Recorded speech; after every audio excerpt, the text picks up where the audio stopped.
The moment Ethan Vale realized his billion-dollar empire was built on someone's broken dreams, the woman he loved was standing right in front of him, and she was that someone's daughter. This is a story about money, mistakes, and whether love can survive the truth. A billionaire who has everything except peace, a waitress who lost everything except hope, and one impossible question: can you forgive the person who destroyed your family when you've already fallen in love with them? Stay with me until the end, hit that like button, and comment what city you're watching from so I can see how far this story travels. The champagne tasted like nothing.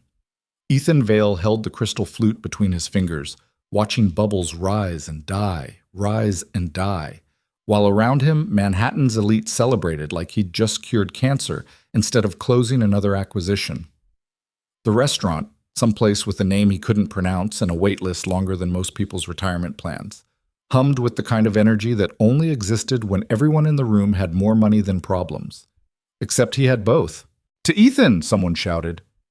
Marcus, probably. His CFO had been half drunk since the contracts cleared at 4. Glasses clinked. People laughed. Ethan smiled the smile he'd been wearing since he was 23 and realized that looking happy was cheaper than being happy. Speech! A woman in a dress that cost more than a Honda grabbed his arm. He didn't remember her name. Didn't remember inviting her either, but that's how these things worked. Success had gravity. It pulled people toward you whether you wanted them there or not.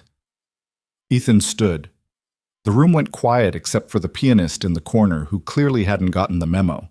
"Thank you all for being here," he started, and the words came out smooth because he'd said versions of them 100 times before. This deal represents not just growth for Vale Industries, but opportunity, innovation, the future. More applause, more empty noise. He sat down before anyone could ask him to elaborate, because the truth was, he barely remembered what company they'd just bought. Some tech startup, cloud something. His team had handled the details. He just signed where they told him to sign. His phone buzzed. A text from Sophie, his sister. "How's the celebration? Emma's asking when Uncle Ethan is coming home." Emma, his daughter. 6 years old and the only person on earth who looked at him like he was worth something beyond his bank account. He typed back, "Soon. Tell her I love her."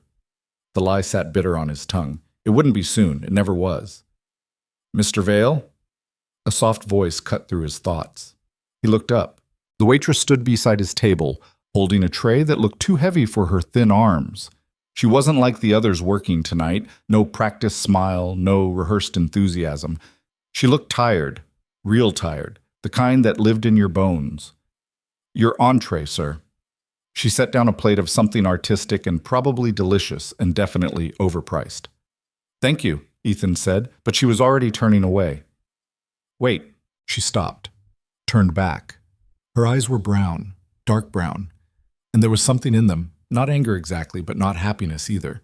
Just quiet, like she'd learned a long time ago that making noise didn't help. "What's your name?" She hesitated. "Mara." "Mara." He tested it. "How long have you worked here?" 3 months. Her fingers tightened on the empty tray. She wanted to leave. He could tell. "Do you like it?" "It pays." "Not yes, not it's great.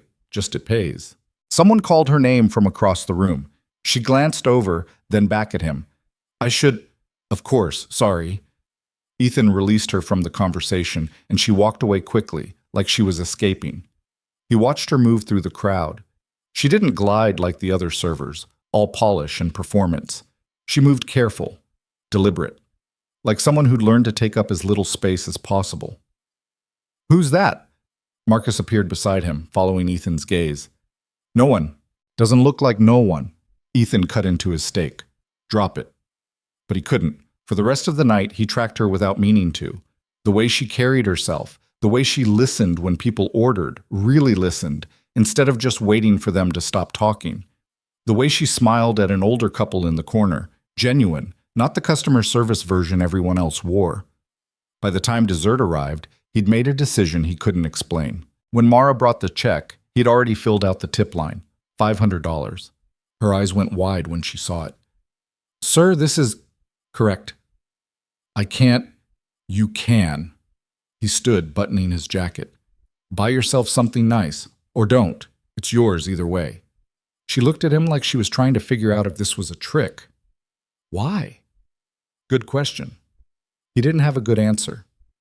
Because you're the only person in this room who seems real, he said finally. Then he left before she could give it back. The next 3 days were a blur of meetings and phone calls and Emma's soccer game, where she scored twice and he missed both goals because he was checking email. She didn't complain. She never did. Just hugged him after and said she was glad he came. That night, after she fell asleep, he stood in her doorway watching her breathe. 6 years old. Growing up in a penthouse with everything except the one thing that mattered, time with him. Her mother had known. Amanda had seen what he was becoming back when they were still married and still pretending that love could survive his ambition. She'd left when Emma was 2, not because she didn't love their daughter, because she did. She deserves better than this, Amanda had said, than us.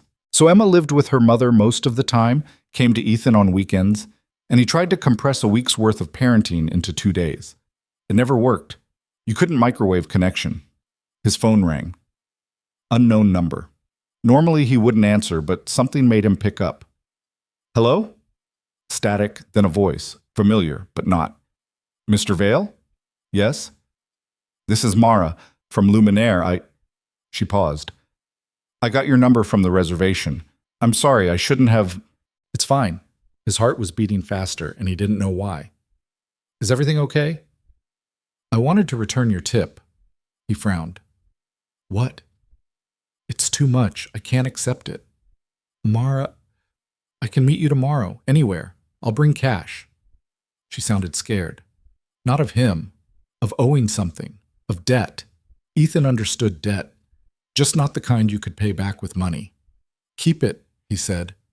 I can't. Why not? Because, her voice cracked. Because I don't know what you want. The words hit him harder than they should have. Nothing, he said quietly. I want nothing. It was just a tip. Nobody tips $500 for nothing. Fair point.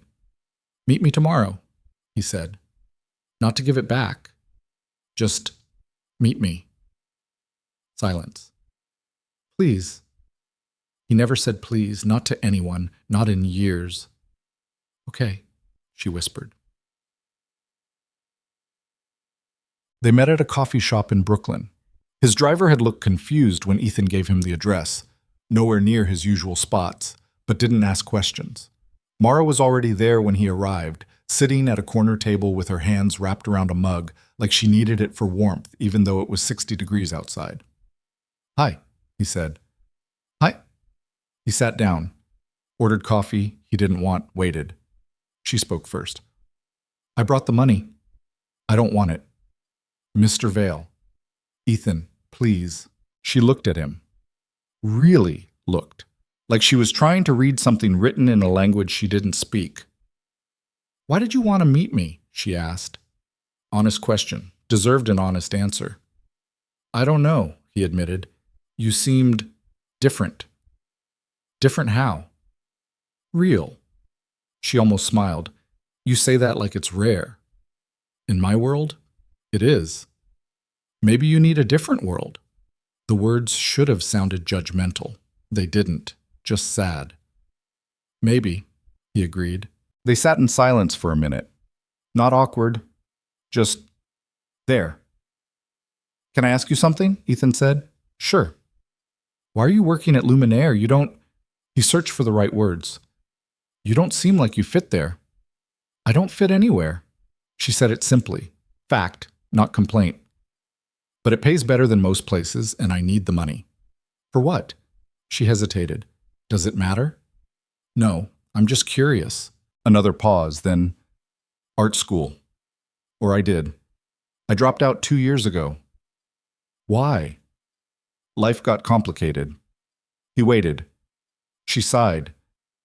My dad got sick, cancer. The bills were substantial, so I left school, got a job, helped where I could. He died anyway. 6 months ago. I'm sorry. Thank you. She turned her mug in slow circles. Now I work 3 jobs trying to pay off what's left. the restaurant, a gallery on weekends, and I teach art to kids in a community center Tuesday nights. 3 jobs, teaching kids for probably nothing, and she was trying to give back his tip. Keep the money, Ethan said. I told you. Keep it. Use it for the bills, or art supplies, or anything. He leaned forward. I have more money than I'll ever spend. You clearly need it more. There's no trick, no catch. Just take it. She stared at him like he was speaking another language. Why do you care? Good question. He still didn't have a good answer. Because someone should, he said. Her eyes went bright. Not quite tears, but close. Thank you, she whispered. You're welcome. They talked for another hour. About nothing. About everything. She told him about growing up in Queens, about her brother who was struggling, about the students she taught who had more talent than opportunity. He told her about Emma, about the soccer games he missed, about the empire he'd built that felt more like a prison every day. When they finally left, the sun was setting, painting Brooklyn in shades of orange and gold. Can I see you again? Ethan asked. She looked surprised. Why? Because talking to you is the first time in years I haven't felt like I'm drowning. The honesty surprised them both. Okay, Mara said, but no more giant tips. He smiled. Deal. Maz. They started meeting once a week. Coffee shops, parks, nowhere fancy, nowhere that felt like his world. He learned things, small things. She took her coffee black because cream was an unnecessary expense. She walked everywhere because the subway made her anxious after her dad died on a platform waiting for the train that would take him to treatment. She painted at night when she couldn't sleep, covering canvases with colors that looked like emotion made visible. Can I see them? He asked once. No. Why not? Because they're mine. He understood that. There were parts of himself he didn't show anyone either. Emma met her by accident. He'd brought his daughter to the park, and Mara had been there sketching. Emma had run over, fascinated, and before Ethan could stop her, she was asking a million questions. Mara answered every one. Patient, kind, real. I like her, Emma announced later. She's nice. She is, Ethan agreed. Are you going to marry her? What? No, we're just friends. Emma gave him the look. The one that said she was 6 but not stupid. Okay, Dad. But the question stuck with him. Because somewhere in the past few weeks, Mara had become more than a distraction, more than a break from his normal life. She'd become the part of his life that felt normal. He told her as much one evening. They were walking through Brooklyn Bridge Park, the Manhattan skyline glowing across the water. I don't know what this is, he said, but I know I don't want it to stop. Mara stopped walking, looked at him. Ethan, you know this can't work, right? Why not? Because you're you and I'm me. Because you have billions and I have debt. Because your world and my world don't even exist on the same planet. So what? So everything. She turned toward the water. People like you don't end up with people like me. That's not how the story goes. Maybe we write a different story. She laughed, bitter. You don't get it. I'm not some project, some charity case you get to feel good about. That's not what this is. Isn't it? She faced him. Be honest. Would you have looked at me twice if I wasn't serving you dinner? If I wasn't some struggling waitress you could save? The question hurt because part of it was true. He had noticed her because she was different from his world. But that wasn't why he kept coming back. I looked at you because you were the only real thing in that room, he said. I keep looking because you're the only real thing in my life. That's sad. I know. They stood there, the city lights reflecting in the water, and Ethan felt something shift, not breaking, just bending. I should go, Mara said quietly. Wait. I have to work early tomorrow. Mara, thank you for tonight. She left before he could stop her. He didn't hear from her for 3 days. On day 4, she called. Can you meet me? Now? Her voice sounded wrong, strained. Where are you? She gave him an address in Brooklyn. He was there in 20 minutes. She was sitting on the steps of a brownstone, arms wrapped around herself, even though it wasn't cold. What happened? He sat beside her. My brother. She was crying, not loud, just steady tears that she didn't bother wiping away. He overdosed. They found him this morning. Ethan's chest went tight. Is he alive? Barely. They're keeping him for observation, but after that, she shook her head. He needs help, real help, treatment. But it costs money I don't have, and insurance won't cover it, and I don't know what to do. She broke then, really broke. And Ethan did the only thing he could think of. He pulled her close and let her cry into his shoulder while the evening traffic hummed past and the world kept spinning like nothing was wrong. I'll pay for it, he said. She pulled back. What? The treatment. I'll pay for it. Ethan, no. Yes. That's not why I called you. I didn't call you for money. I know, but I'm offering anyway. She stared at him. Why would you do that? Because you need help. And I can help. It's that simple. Nothing's that simple. This is... She looked like she wanted to argue, but she was too tired, too scared. Okay, she whispered. Okay, thank you. He made calls that night. By morning, her brother, Daniel, was enrolled in a 90-day program at a facility upstate. Top-rated, expensive. Worth it if it worked. Mara called him crying. Happy crying this time. I don't know how to repay you, she said. You don't have to. Ethan, seriously, just get your brother healthy. That's enough. There was a long pause. Can I see you tonight? She asked. Always. But jasant. Dinner was at a small Italian place in her neighborhood. Nothing like Billionaire. The tablecloths were checkered, the menu was laminated, and the waiter looked like he'd rather be anywhere else. Ethan loved it. This is perfect, he said. Mara smiled. You're easy to please. Only when I'm with you. The words came out before he could stop them. Too honest. Too much. But she didn't pull away. Ethan, she said slowly, what are we doing? I don't know. What do you want us to be doing? I want... She looked down at her hands. I want to believe this is real. That you're not going to wake up one day and realize I'm just some waitress who doesn't fit in your life. You're not just anything, and you fit better than anyone ever has. But for how long? He reached across the table, took her hand. As long as you'll let me stay. She squeezed his fingers. I'm scared. Me too. Of what? That I'll mess this up. That I'll hurt you. That I'm too broken to be what you need. She smiled, sad but soft. We're all broken, Ethan. That's not the problem. What is? Whether we break each other more or help each other heal. He lifted her hand to his lips, kissed her knuckles. Let's find out. They talked until the restaurant closed. Then they walked through Brooklyn, hands linked, while she pointed out buildings and murals and little pieces of her world. At her door, she hesitated. Do you want to come up? She asked. Is that what you want? I asked first. He smiled. Yes. Her apartment was small, tiny, really. One room that served as bedroom, living room, and studio. Canvases everywhere. Some finished, most not. Paint-stained drop cloths. The smell of turpentine and coffee. It was perfect.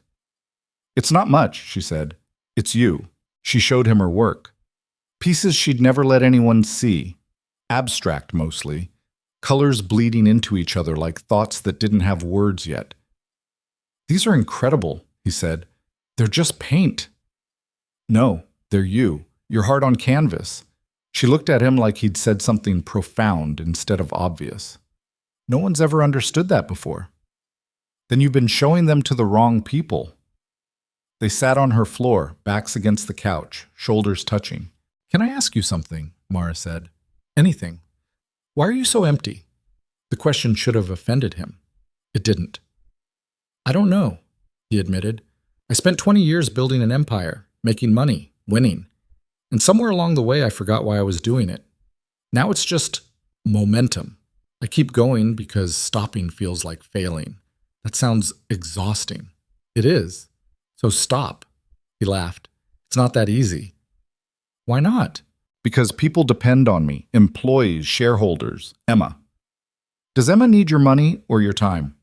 Direct hit. Both, he said quietly. But which one does she need more? He didn't answer. Couldn't. Mara turned to face him. You're not happy, Ethan. No.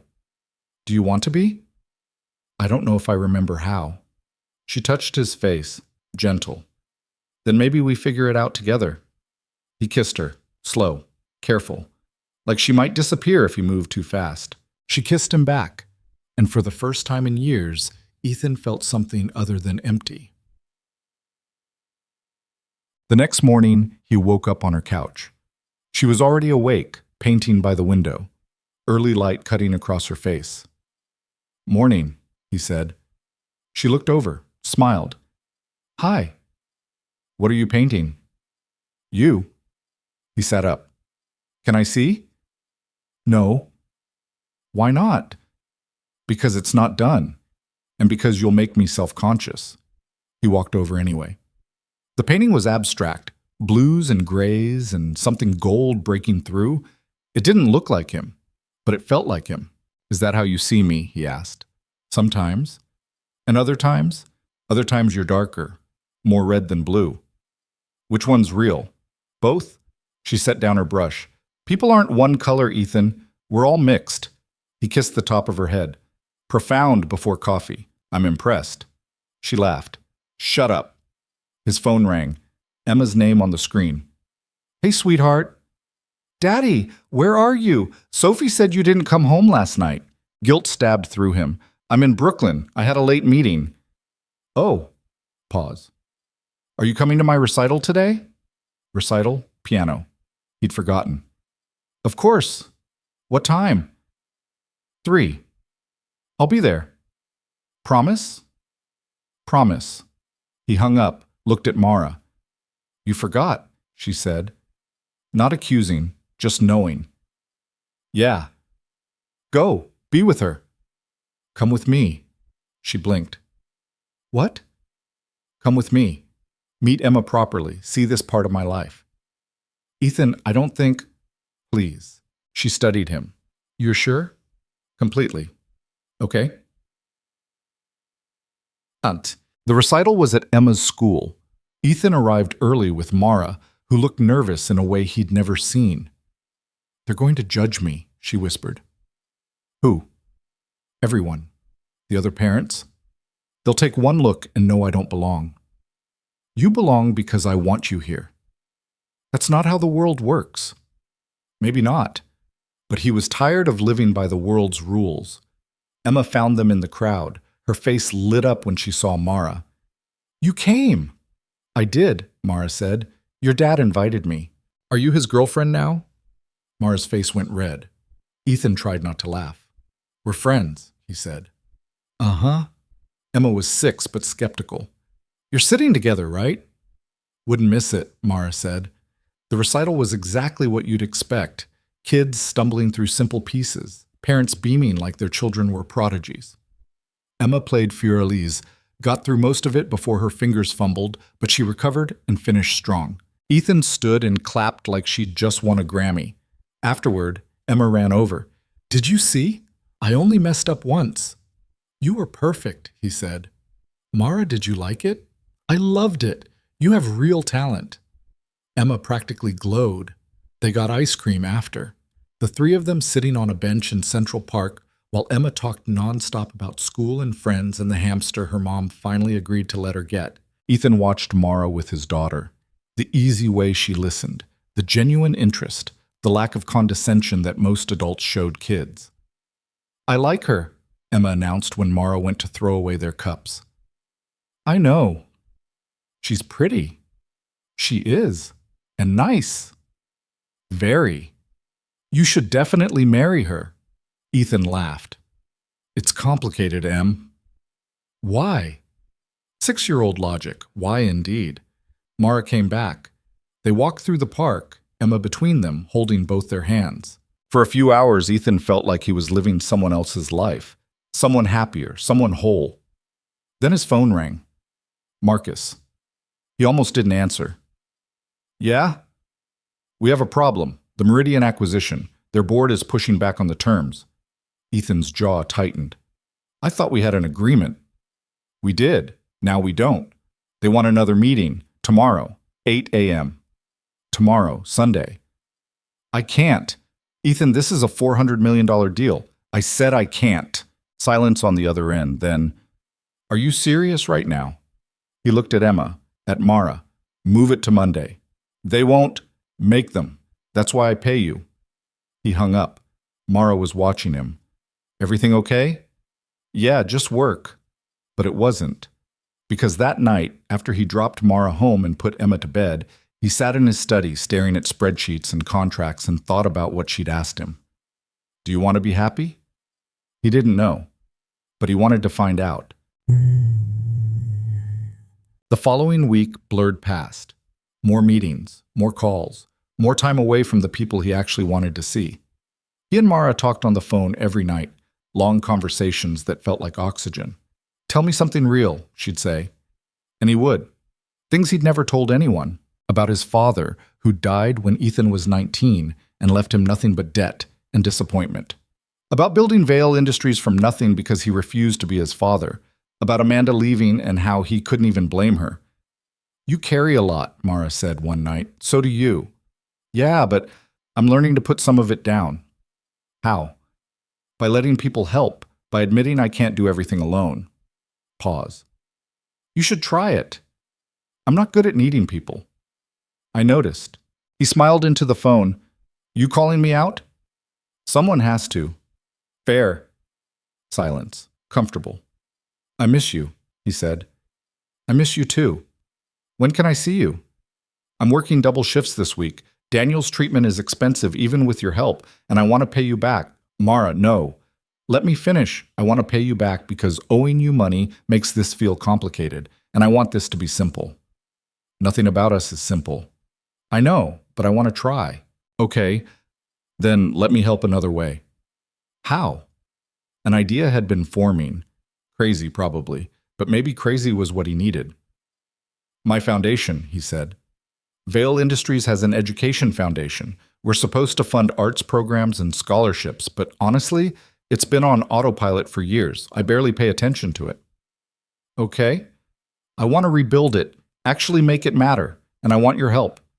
"Ethan, I don't know anything about running a foundation. But you know what students need. You teach them. You see what's missing. That's worth more than any MBA. I don't have time. I'll pay you. A real salary. You can quit the restaurant. Focus on one job instead of 3. Think about it. Please." She was quiet for a long time. "Okay," she said finally. "I'll think about it." 3 days later, she called him. "Yes." "Yes?" "Yes, I'll help with the foundation. On one condition." "Name it." "We do this right. Not some vanity project. Real programs that actually help kids who need it." "Deal." She started the following Monday. Ethan set her up with an office at Vail Industries headquarters. Nothing huge, but hers. A desk, a window, space to think. The staff looked at her like she'd materialized from another dimension, which, to them, she probably had. "Who's that?" his assistant whispered. "Mara Ellis. She's heading up the foundation redesign." "Since when do we redesign the foundation?" "Since now." Mara threw herself into the work like she'd been waiting her whole life for it. She interviewed students, visited schools, came back with notebooks full of ideas. "We're funding the wrong things," she told him one afternoon. They were in his office, surrounded by reports. "We give scholarships to kids who are already going to make it, the straight A students, the ones with support systems. But what about the kids who are talented but struggling, the ones who need more than money? What do they need? Mentorship, space, supplies, time? We can't just throw cash at the problem and call it solved." She was right. They started redesigning everything. Smaller grants, but more of them. Partnerships with community centers. Actual programs instead of just checks. The board hated it. "This isn't cost-effective," Marcus argued during a meeting. "We're spending more to help fewer people." "We're spending more to actually help people," Ethan corrected. "There's a difference." "The optics, Ika, I don't care about optics." Mara, sitting beside him, squeezed his hand under the table. After the meeting, Marcus pulled him aside. "What's going on with you?" "What do you mean?" "You're different. Distracted. Is this about the girl?" "Her name is Mara." "Fine. Mara, is this about her?" Ethan considered lying, decided not to. "Yeah, it is." Marcus sighed. "Look, I get it. She's pretty, smart, makes you feel good. But mixing business and personal, we're not mixing anything. She's helping the foundation because she's qualified. She's a waitress. She's an artist, a teacher, someone who actually gives a damn about the work instead of the profit margin. Ethan, this conversation is over. He walked away before Marcus could respond. That night, Mara asked him about it. Marcus cornered me today, she said. They were at her apartment eating takeout on the floor. Wanted to know what my deal was. What did you tell him? That I'm here to do a job. And? And he didn't believe me. Ethan set down his food. Does it bother you, people talking? A little, but mostly I just feel out of place. Everyone at Vail has degrees and experience, and I'm just, don't. He turned to face her. Don't diminish yourself. You belong there. Do I? Yes. She looked at him. What if this doesn't work? The foundation, I mean. It will. But what if it doesn't? What if I fail and everyone sees that you only hired me because we're... She stopped. Whatever we are. What do you think we are? I don't know. Do you? Ethan took her hand. I think I'm falling in love with you, and it scares the hell out of me. Her breath caught. Ethan, you don't have to say it back. I just needed you to know. She kissed him. Soft at first, then deeper, like she was trying to tell him something words couldn't. When they broke apart, she whispered, I'm falling too. They held each other on that floor, surrounded by empty containers and half-finished paintings, and Ethan felt something shift inside him. Not healing, not yet, but maybe the start of it. Go. 2 weeks later, Daniel got out of treatment. Mara asked Ethan to come with her to pick him up. He said yes, without hesitation. The facility was upstate, quiet, trees everywhere, the kind of place that looked like it could fix you if you let it. Daniel looked different, thinner, tired, but his eyes were clear. Hey, sis, he said. Mara hugged him hard enough to hurt. Hey. Daniel looked at Ethan over her shoulder. You must be the guy. Ethan. He extended his hand. Daniel shook it. Thanks. For paying. Mara told me. You're welcome. The drive back was quiet. Daniel stared out the window like he was seeing the world for the first time. At Mara's apartment, he sat on the couch looking lost. You okay? Mara asked. Yeah, just weird being out. You hungry? I can make something. I'm good. Awkward silence. Ethan stood. I should go. Give you two some time. You don't have to, Mara said. I know, but I want to. He kissed her forehead, nodded at Daniel, left. In the car, his phone rang. Amanda. Hey, we need to talk about Emma. His stomach dropped. What's wrong? Nothing's wrong, but she's been asking about you, about the woman you've been seeing. Mara. Right, Emma likes her. A lot. Which is fine, but... Amanda paused. I need to know this is serious, because if it's not, I don't want Emma getting attached. Fair. It's serious, Ethan said. How serious? I'm in love with her. Silence. Then, wow, okay. Is that a problem? No, I'm happy for you, really. Just be careful. With Emma's heart. And yours. I will. After he hung up, he realized Amanda was right to worry, because loving someone meant risk, and he'd spent years building walls specifically to avoid it, but Mara was worth the risk. He was sure of it. The next month was the happiest he could remember. Work during the day, Mara at night, Emma on weekends, a life that felt like living instead of surviving. The foundation was growing. They'd launched 3 pilot programs, funded 15 students. The feedback was overwhelming. You're doing good work, Ethan told Mara one evening. We're doing good work, she corrected. I'm just writing checks. You're using your power for something that matters, that counts. He kissed her. When did you get so wise? I've always been wise. You just weren't paying attention. I'm paying attention now. I noticed. They were lying in his bed. She'd started staying over some nights. When she said it, I need to tell you something. Her tone made him tense. Okay. It's about my dad. What about him? She sat up, wrapped her arms around her knees. You know he died 6 months ago. What I didn't tell you is how he died. You said cancer. He had cancer, but that's not what killed him. She took a shaky breath. He killed himself. Ethan sat up. Mara, he lost everything. His business, his reputation, his will to fight. And one night he just gave up. I'm so sorry. There's more. She looked at him. The reason he lost everything, it was because of a company. They bought out his contracts, undercut his prices, forced him out of business, destroyed him. Something cold settled in Ethan's chest. What company? She didn't answer right away. Mara, what company? Vale Industries. Well, the words hit him like a physical blow. What? 12 years ago, you acquired a manufacturing firm, Mitchell Solutions. That was my dad's company. You didn't just buy it, you gutted it. Ethan's mind raced. 12 years ago. He'd been 20, hungry, building his empire one acquisition at a time. Mitchell Solutions. He remembered it vaguely. Small operation, good contracts. They'd taken what they wanted and dissolved the rest. Standard business. Mara, he never recovered. Spent years trying to rebuild, failed, lost our house, lost his health, lost his hope. Tears streamed down her face, and I watched him fade, inch by inch, until there was nothing left. I didn't know. How could you? You probably don't even remember it. Just another deal, another line on a spreadsheet. She was right. He didn't remember. That was the worst part.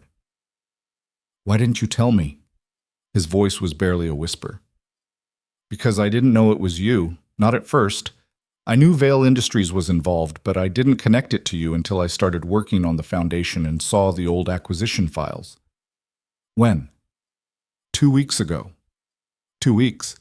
She'd known for 2 weeks and said nothing. Why tell me now? Because I can't keep lying. To you or to myself. She looked at him. I thought I could separate it. The man you were from the man you are. But I can't. Every time I look at you, I see both. Ethan felt like he was falling. Do you hate me? I don't know. She was crying harder now. I want to. Part of me does. But part of me loves you, and I don't know how to hold both things at the same time. Mara, I need space, time. I can't be here right now. She got up, started gathering her things. Please don't go, he said. I have to. We can work through this. Can we? She stopped at the door, looked back. Your company destroyed my family. You didn't pull the trigger, but you loaded the gun. How do we work through that? He had no answer. She left. And Ethan sat in his empty bedroom, surrounded by luxury he didn't want, and felt the weight of every choice he'd ever made crushing down on him. The apartment felt like a tomb after she left. Ethan sat on the edge of his bed for an hour, maybe two, watching the city lights blur in through the window. His phone sat silent on the nightstand. No calls, no texts, nothing. He wanted to chase after her, bang on her door until she answered, explain that he wasn't that person anymore, that he'd changed. But had he? 12 years ago, he'd destroyed a man's livelihood without a second thought. Signed papers that looked like numbers instead of lives. Mitchell Solutions. He barely remembered the name. How many other families had he broken while building his empire? His phone finally buzzed around 3 in the morning. Not Mara. Marcus. We need to talk about the foundation. Ethan's jaw tightened. It's 3 a.m. I've been looking at the numbers. The new programs are bleeding money. We're spending 3 times what we budgeted. So increase the budget. That's not how this works. The board wants to scale back, return to the original model. No. Ethan, be reasonable. I said no. We're doing this right or not at all. Is this about the girl? Because if she's influencing... Ethan hung up. He spent the rest of the night in his study, pulling files he hadn't looked at in years. Acquisitions from when he was young and hungry and stupid. Mitchell Solutions was there. A 3-page summary of a man's entire career reduced to bullet points and profit margins. Contracts seized, assets liquidated, staff terminated, standard business. He'd signed off without reading the details. Trusted his team to handle it. That was the problem. He'd built an empire by not looking too close, by treating people like numbers, by winning at any cost. And somewhere in Queens, a man named Mitchell Ellis had paid that cost with everything he had. Morning came. Ethan didn't sleep. He called Mara. Voicemail. Called again. Voicemail. Texted, "Please talk to me." No response. He went to her apartment. Knocked. Nothing. "She's not there." A neighbor poked her head out. "Left early this morning with a suitcase." His stomach dropped. "Did she say where she was going?" "Nope, just said she needed time away." Ethan stood in that hallway feeling like the floor had vanished beneath him. She was gone. The next few days passed in a fog. He went through the motions, meetings, calls, Emma's weekend visit where he was physically present but mentally absent. "Daddy, you're sad," Emma said on Sunday. They were supposed to be watching a movie. He hadn't absorbed a single scene. "I'm fine, sweetheart." "You're lying." 6 years old, and she could read him better than anyone. "I had a fight with Mara," he admitted. "Are you going to make up?" "I don't know." "You should say sorry." "It's more complicated than that." "Why?" "Because I destroyed her father's life and didn't even remember doing it. Because some things sorry can't fix." "It just is," he said. Emma climbed into his lap. "I think you should try anyway. Mara's nice, and she makes you smile." "She does." "Then fight for her. Like in the movies." If only it were that simple. Monday morning brought another crisis. The board called an emergency meeting about the foundation. Ethan showed up late on purpose. Let them sweat. "We're voting to suspend the new programs," Marcus announced. "Return to the traditional scholarship model until we can reassess." "No," Ethan said. "You don't have unilateral authority here. I have controlling interest." "That's pretty unilateral." "Ethan, please be rational about this." "I am being rational. Those programs are working. Kids who would have fallen through the cracks are getting help. Real help. And you want to shut it down because the numbers don't look pretty enough." "The foundation exists to serve the company's interests," one of the board members said. "Public relations, tax benefits. This new direction doesn't align with those goals." "Then maybe our goals are wrong." Silence around the table. "I'm not shutting down the programs," Ethan continued. "If anything, I want to expand them. Double the budget. Triple it. Actually make a difference instead of just looking like we care." "That's not fiscally responsible." "I don't care. We have billions. We can afford to help people." "This is about the girl," Marcus said. "Mara, she's gotten in your head." "She opened my eyes. There's a difference." "To what? Some fantasy where you save the world and everyone loves you?" "That's not reality, Ethan. Reality is that we're a corporation. We exist to make money. Everything else is window dressing." Ethan stood. "Then I'm done playing dress up." He walked out before they could vote. His assistant caught him in the hallway. "Sir, you can't just leave. Watch me." He went to the one place that made sense, Mars Community Center in Brooklyn. The building was old, paint peeling, floors scuffed from decades of use. But inside, kids filled every corner, drawing, painting, creating. He found the director in a cramped office that smelled like coffee and hope. "Mr. Vale." She looked surprised. "Mara's not here." "I know, I came to talk to you about the programs we're funding." She gestured to a chair. He sat. "How are they working?" he asked. "Honestly, they're life-changing. We've been able to hire 2 more teachers, buy supplies, extend hours. Kids who couldn't afford materials now have access to everything they need." "And it's making a difference?" "See for yourself." She led him to the main room. 20 kids aged 8 to 16, heads bent over canvases and sketchbooks. Focused, engaged, alive. One girl looked up. "Are you the guy?" Ethan blinked. "What guy?" "The guy who's paying for all this." "Miss Mara's friend." "Yeah, I guess I am." "Thank you." She said it simple, sincere. Something cracked in his chest. He spent an hour there, watching kids create. They showed him their work without prompting. A boy drawing his neighborhood, a girl painting her grandmother, a teenager sketching buildings that didn't exist yet. "That's amazing," Ethan told the teenager. "Thanks. I want to be an architect." "You will be." The kid grinned. "Miss Mara says the same thing." Of course she did. On his way out, the director stopped him. "Whatever you and Mara are dealing with, fix it. She belongs here. With these kids, with this work." "I'm trying." "Try harder." He drove home thinking about those kids. about the difference money could make when it was aimed at the right target, about how much he'd wasted on things that didn't matter. His phone rang. Unknown number. He answered anyway. Is this Ethan Vale? Yes. This is Daniel, Mara's brother. Ethan's pulse jumped. Is she okay? Physically? Yeah. Otherwise? Pause. She's at my place. Has been since she left. She's a mess, man. Can I talk to her? She doesn't want to talk to you. I know, but I need to explain. But explain what? That you destroyed our dad's company? She told me everything. Ethan's throat went tight. I didn't know. Doesn't matter. You still did it. You're right. I did. And I can't undo that. But I can try to make it right. How? Good question.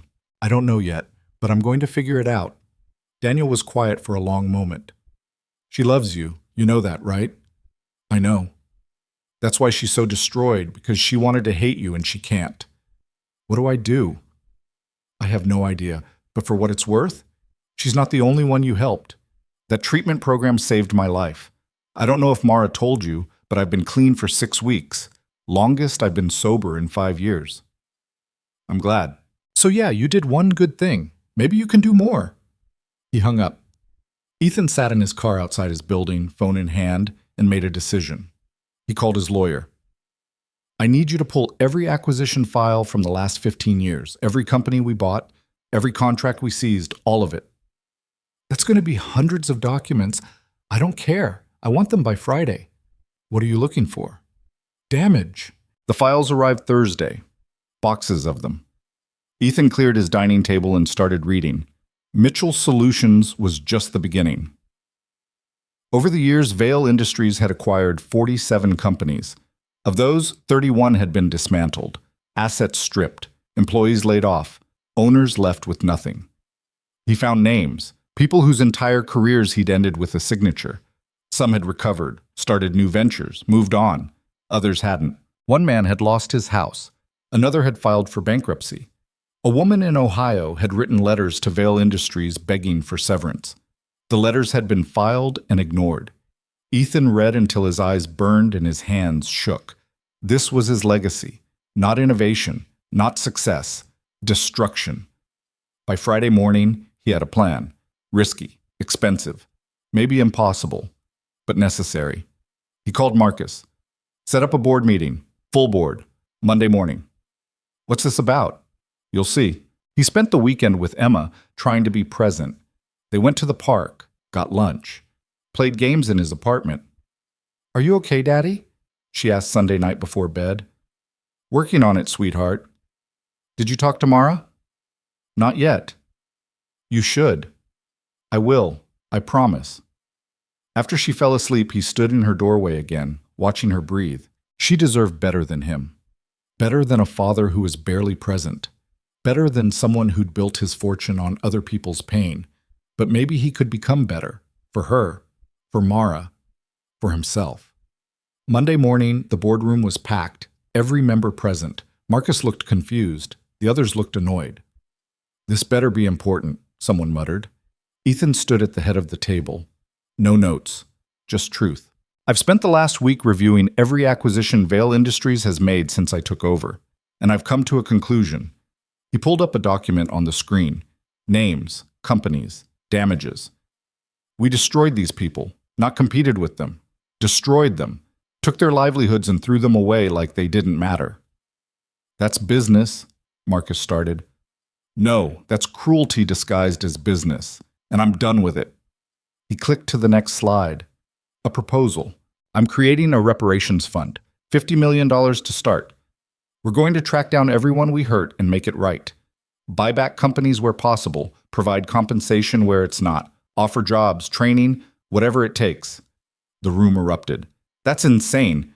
We'll be sued. This sets a dangerous precedent. Ethan let them yell.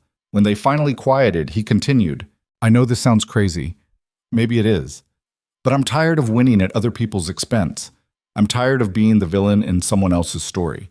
So we're changing, starting now. The shareholders will never approve this, Marcus said. I have controlling interest. I don't need approval. Ethan, please think about this.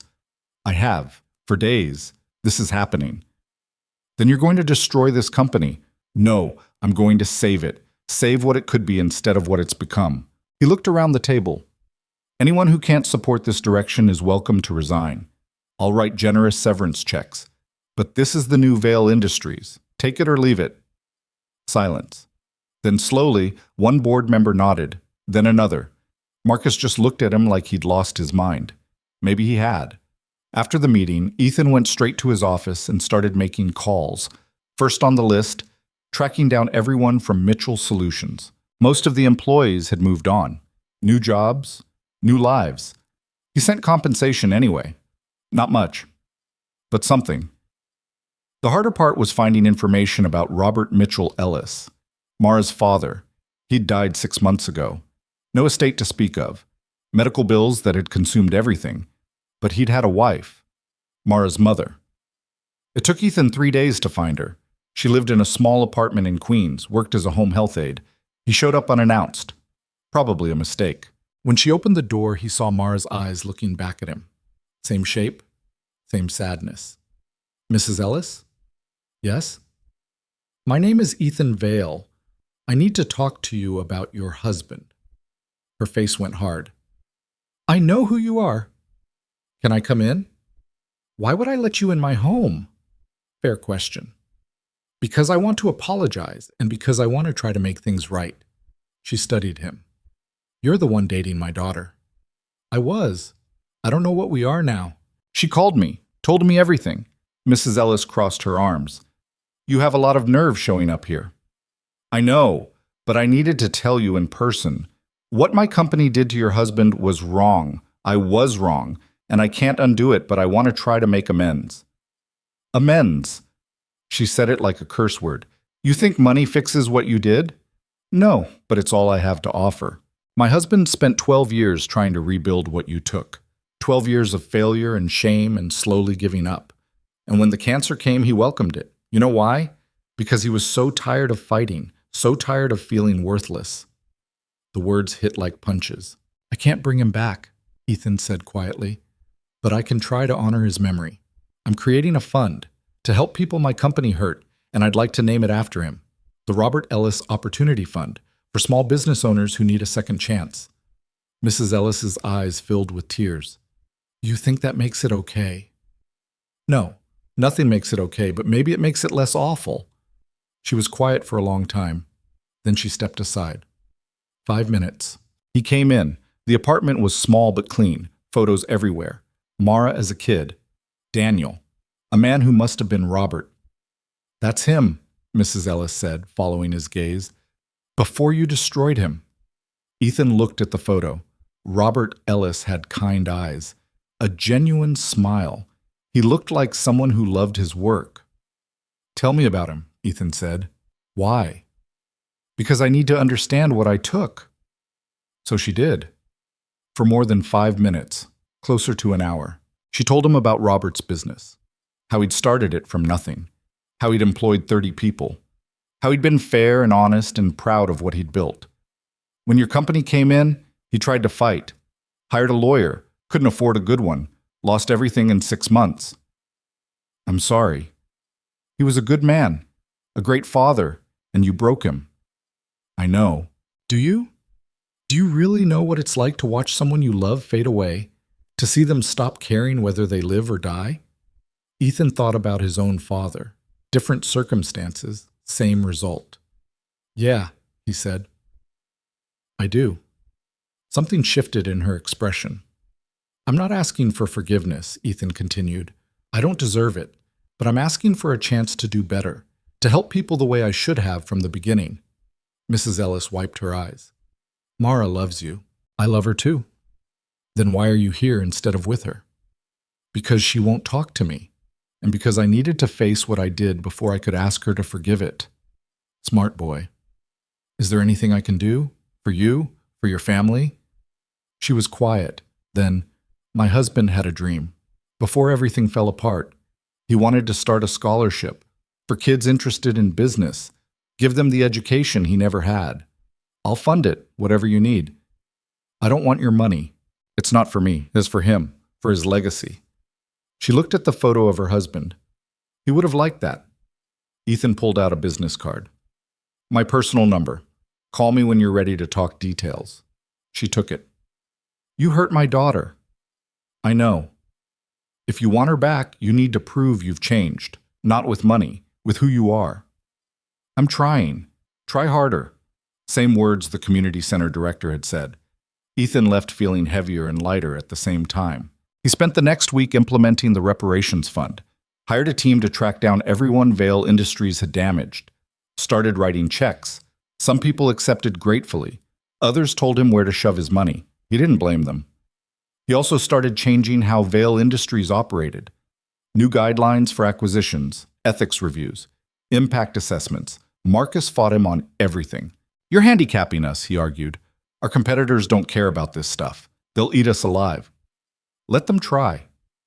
Ethan, I've been with you for 10 years, but I can't support this direction. Then resign. Marcus stared at him. You're serious? Completely. What happened to you? I woke up. Marcus left the next day. 3 other executives followed. Ethan replaced them with people who believed in the new mission. Younger, hungrier, more idealistic. The transition was messy, painful, necessary. Through it all, he thought about Mara. He'd left her alone like she asked. No calls, no texts, just space.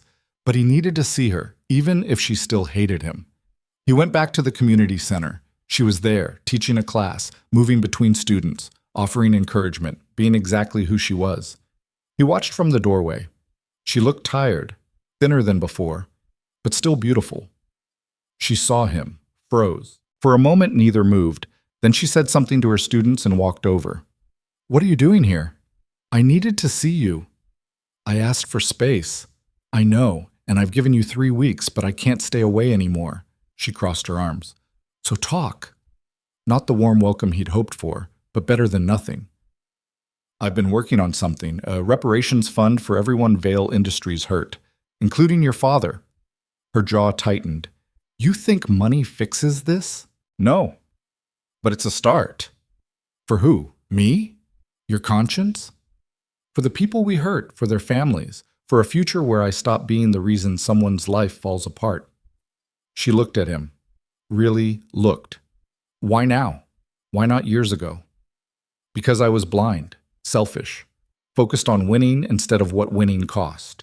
And then I met you and you showed me what actually matters. Don't put that on me. I'm not. I'm putting it on myself. You didn't change me, Mara. You just made me want to change. Tears welled in her eyes. I don't know if I can forgive you. I'm not asking you to. Not yet. I'm just asking you to let me prove I'm different. How? However long it takes. She wiped her eyes. I need more time. Okay. I mean it, Ethan. I can't just flip a switch and forget what you did. I know. My father died because of you. The words were knives. I know, he said again, and I'll carry that for the rest of my life. But I'm trying to make sure no one else's father dies because of me. She was crying openly now. Why do you have to make this so hard? What? Hating you. You're supposed to be the villain, but you're not. You're just... She shook her head.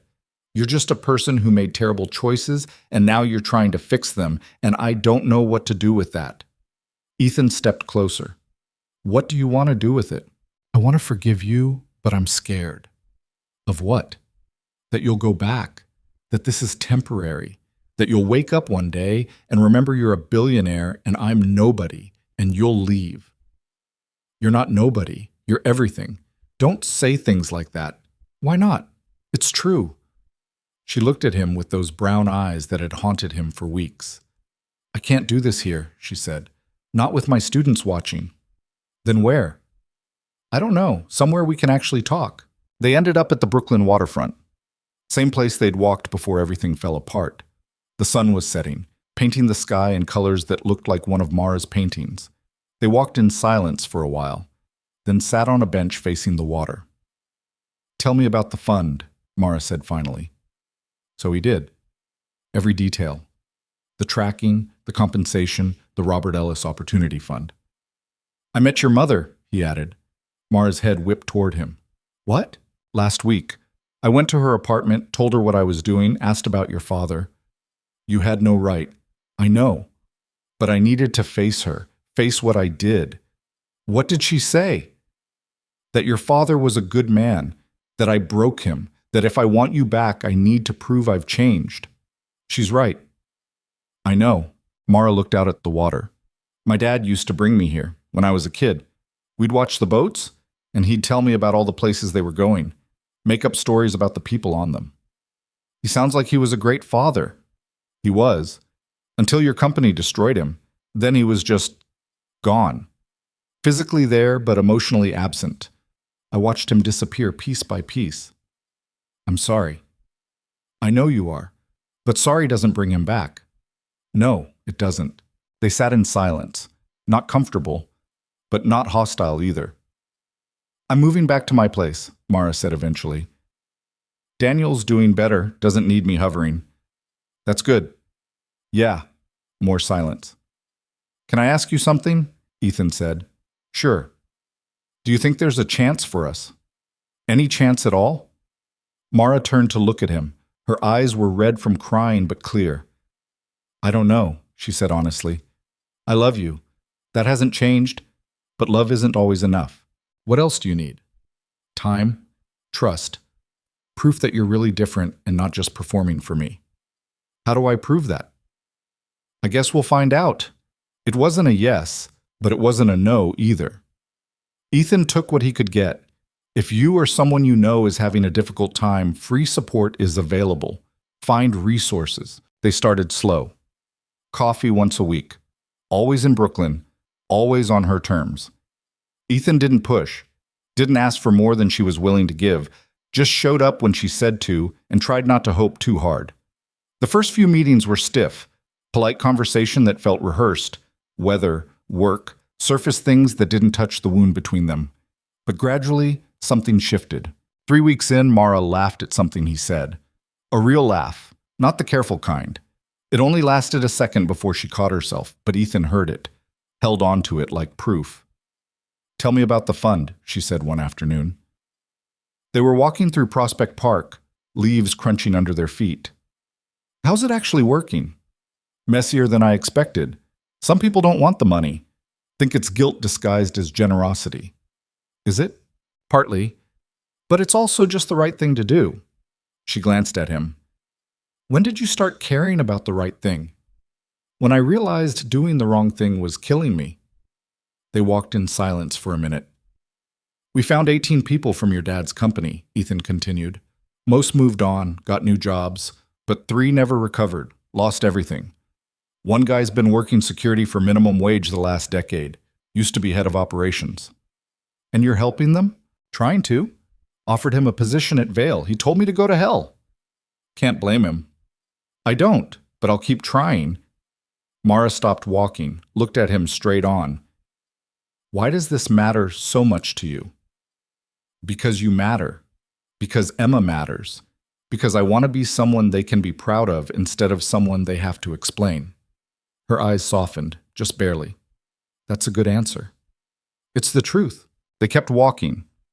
And for the first time since everything broke, Ethan felt like maybe they could survive this. Work consumed him in ways it never had before. Not the deals or the profits, the actual impact. The reparations fund grew. Ethan funneled more money into it every week. By October, they'd compensated 47 families, created job opportunities for 32 people, started 3 new scholarship programs. The board hated it. Shareholders grumbled. Stock price dipped. Ethan didn't care. You're destroying shareholder value, his new CFO warned during a meeting. I'm creating human value. The shareholders will adjust. That's not how capitalism works. Then maybe capitalism needs to work differently. He knew he sounded naive, idealistic, like someone who'd just discovered poverty existed, but he'd spent 20 years being cynical. Maybe naive was exactly what he needed. The foundation work intensified too. Mara had kept her role despite everything.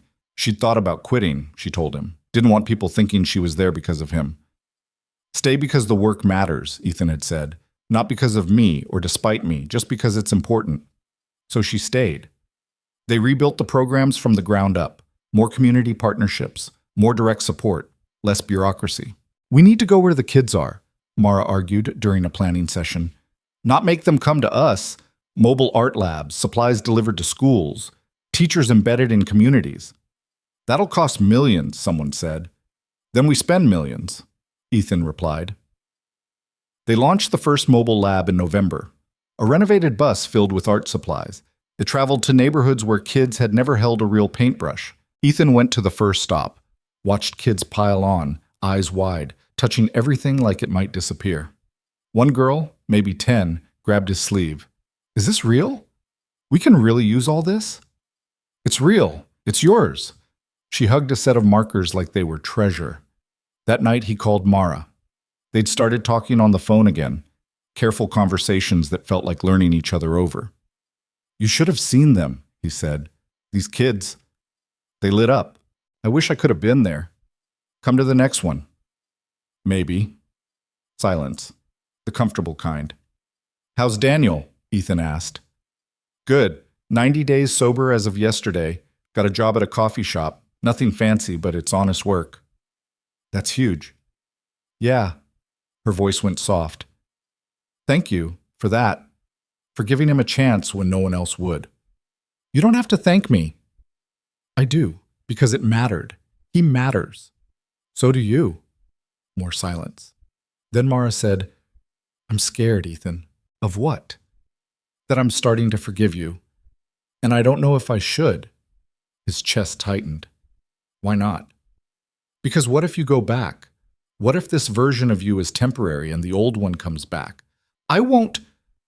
You can't promise that. People change. Then they change back. She wasn't wrong. He'd seen it happen. People who swore they were different, only to fall into old patterns when the pressure hit. I can't promise I won't mess up, he said, but I can promise I'll keep trying, every day, to be better than I was. That's a nice thing to say. It's not a thing to say. It's a thing I'm doing. She was quiet. Then, I know. I see it.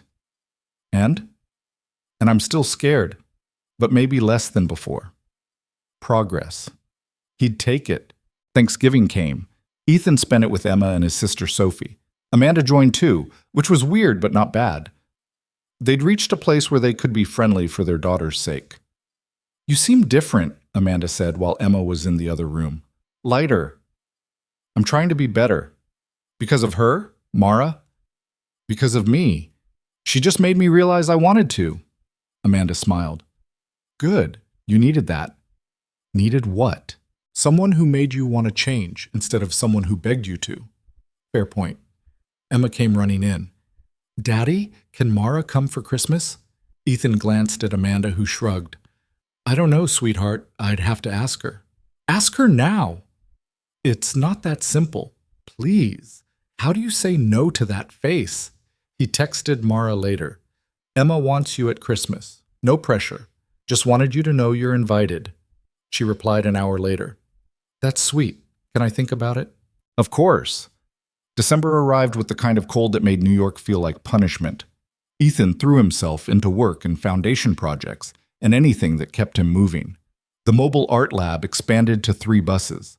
The reparations fund hit 100 families. The Robert Ellis Opportunity Fund awarded its first grant to a woman in Philadelphia trying to rebuild after Vail Industries destroyed her bakery chain. Ethan flew there to meet her, watched her cry when she saw the check.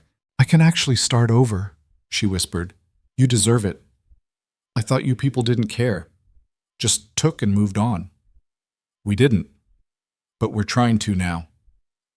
On the flight back, Ethan thought about all the other people out there he'd never meet. Lives he'd touched without knowing. Damage he'd caused without seeing. You couldn't fix everything, but maybe you could fix enough to matter. His phone rang. Mara. Hey. I'll come to Christmas, she said, if the offer's still open. It is. Always. Okay.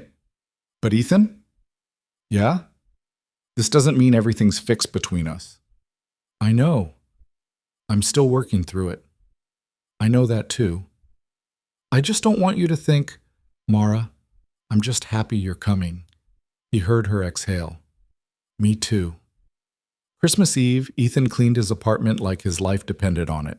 Emma helped, mostly by making more mess while trying to decorate. Is Mara your girlfriend again? She asked, hanging a crooked ornament. I don't know what we are. But you want her to be? Yeah. Then tell her. It's complicated, Em. Grown-ups always say that when they're scared. Out of the mouths of 6-year-olds. Mara arrived at 6. She brought wine and looked nervous. Emma launched herself at her before anyone could say hello. You came! I did. Mara hugged her back. Merry Christmas. Merry Christmas. Come see the tree. Daddy let me pick all the ornaments, and some are kind of ugly, but I like them anyway. She dragged Mara away before Ethan could get a word in. Sophie appeared beside him. She's pretty. I know. Emma loves her. I know that too. Do you love her? He looked at his sister. Yeah. Does she know? I told her once, before everything fell apart. Maybe tell her again. Dinner was chaotic in the best way. Emma talked nonstop. Sophie told embarrassing stories about Ethan as a kid. Amanda showed up late but happy. Mara fit into it all like she'd always been there. After Emma went to bed, the adults sat in the living room with drinks and the kind of tired that came from good days. I should go, Mara said eventually. Stay, Ethan said, then caught himself. I mean, if you want, no pressure. Amanda and Sophie exchanged looks. We're leaving, Sophie announced. Amanda, come on. But I just... Now. They left before Ethan could protest. Suddenly it was just him and Mara in a room that felt too quiet. Subtle, Mara said. They mean well.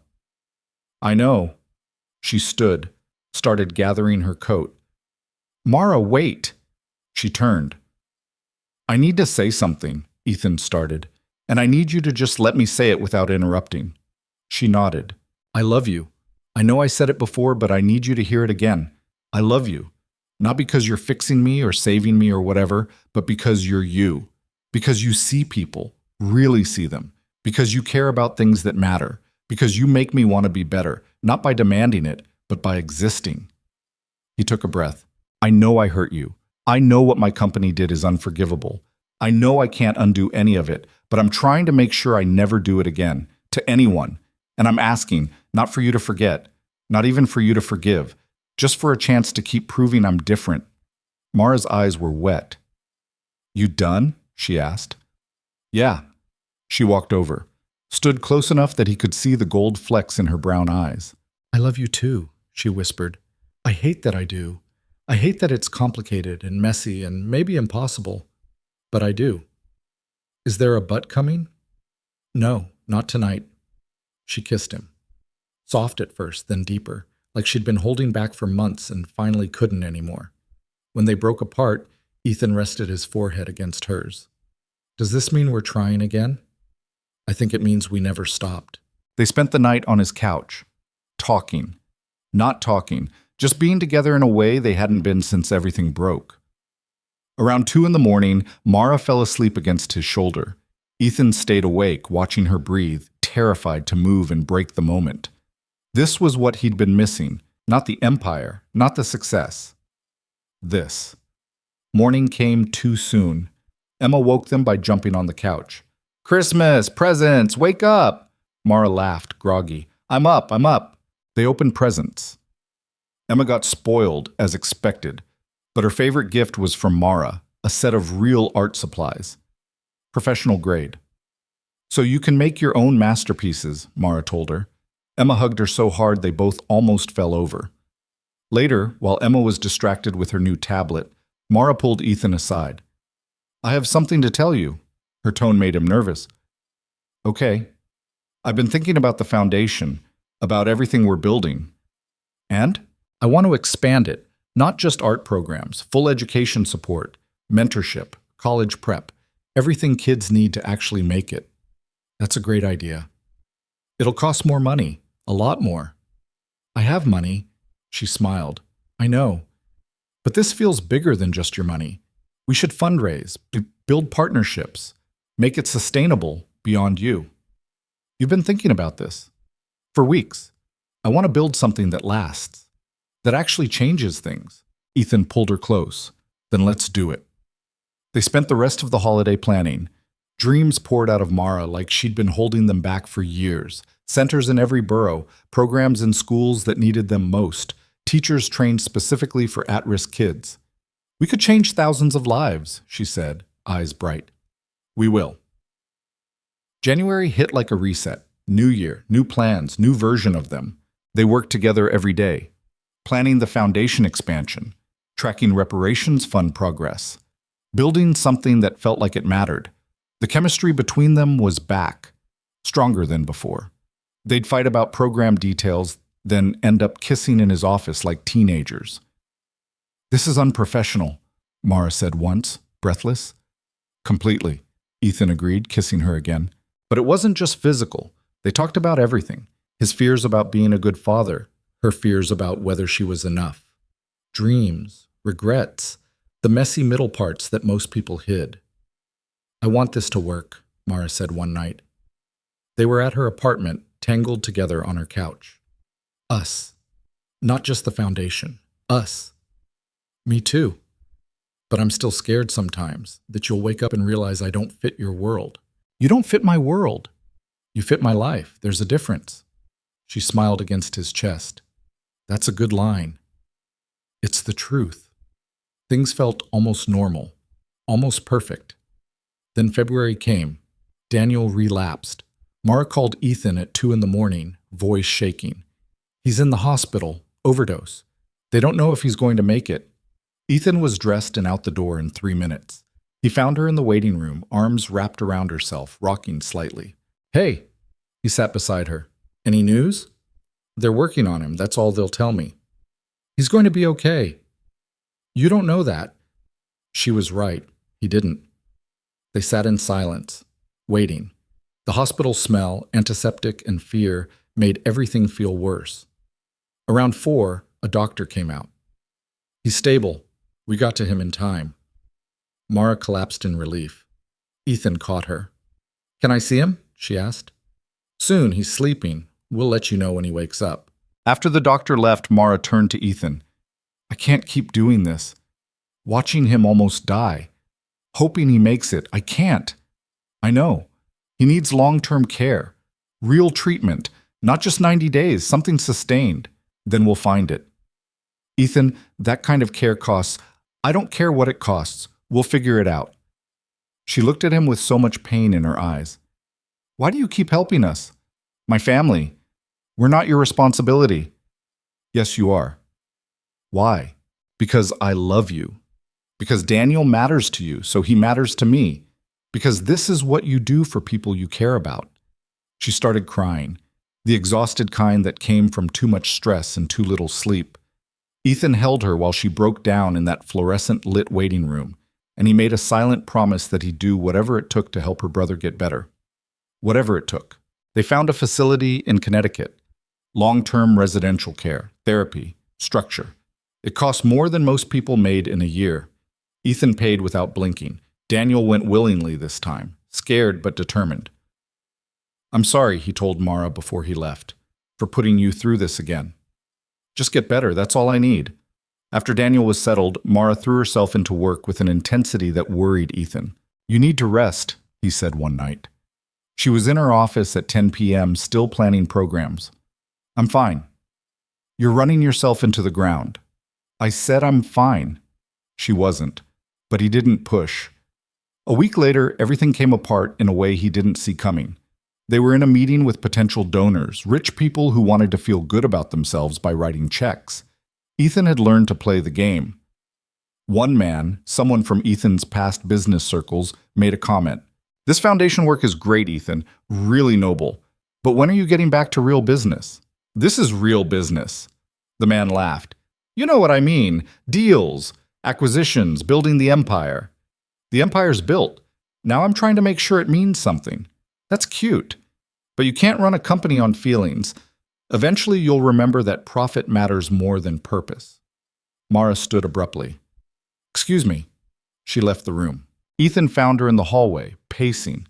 "You okay? Is that what people think? That this is some phase you're going through?" "I don't care what they think."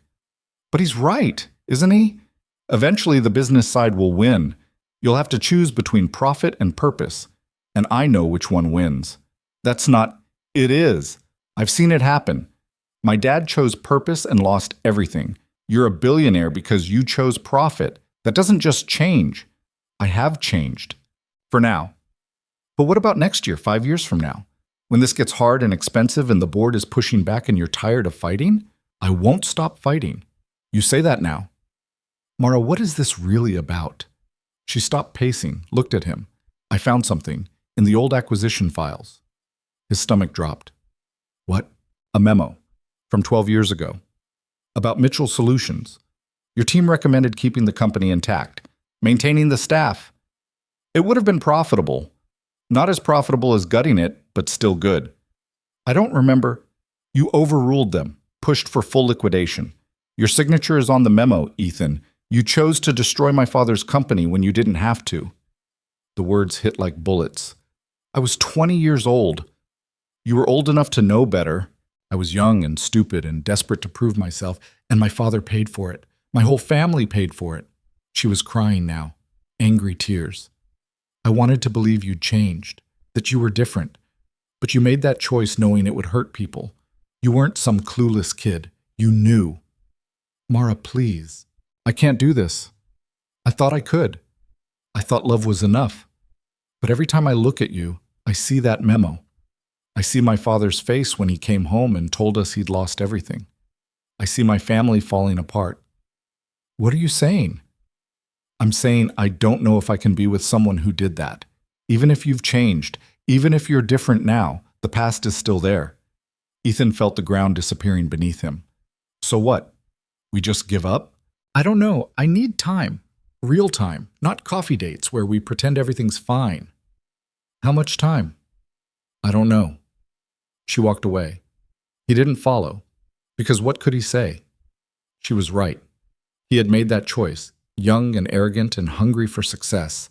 He'd destroyed her father's company not because he had to, but because it was more profitable. That person still existed inside him, no matter how much he tried to bury it. That night, Ethan sat in his study staring at the memo, his signature at the bottom, young and eager and lethal. He'd spent months trying to make amends, throwing money at the problem, building programs, being better. But you couldn't undo the past. You could only live with it. The question was whether Mara could live with it too. His phone rang, Emma calling from Amanda's. Hi, sweetheart. Daddy, you sound sad. I'm okay. Is it about Mara? Kids were too perceptive. Yeah. Did you fight? Sort of. Are you going to fix it? I'm trying. You have to try really hard, because Mara's good and you're good, and good people should be together. If only it were that simple. I love you, Em. Love you too, Daddy. Fix it, okay? Okay. But he didn't know if he could. The next 2 weeks were hell. Mara stopped answering his calls, stopped showing up to foundation meetings. The staff didn't know what to do. She quitting? Someone asked. I don't know. Ethan kept working. The reparations fund, the scholarships, the mobile art labs, all of it continued because it mattered beyond them, but it felt hollow without her. He threw himself into Daniel's care, visited him at the facility, made sure he had everything he needed. Where's Mara? Daniel asked one visit. She needed space. From me? From me? Daniel studied him. She showed me the memo. Of course she had. I'm sorry, Ethan said, for what I did to your family. I know. I can see you are. But sorry doesn't fix it, does it? No. My dad used to say people show you who they are through their choices, not their words, their choices. He was right. So the question is, what choices are you making now? Ethan thought about that all the way home. His choices now were different, better. But did they outweigh the old ones? He called Mrs. Ellis, Mara's mother. I need advice. About my daughter. Yeah. She sighed. What happened? He told her. Everything. The memo. The fight. Mara walking away. When he finished, Mrs. Ellis was quiet for a long time. You want to know if she'll forgive you, she said finally. I want to know if I deserve forgiveness. That's the wrong question. What's the right one? Whether you're willing to earn it, Every day, for the rest of your life. Not because you want her back, but because it's right. I am. Then prove it. Not with money. Not with grand gestures.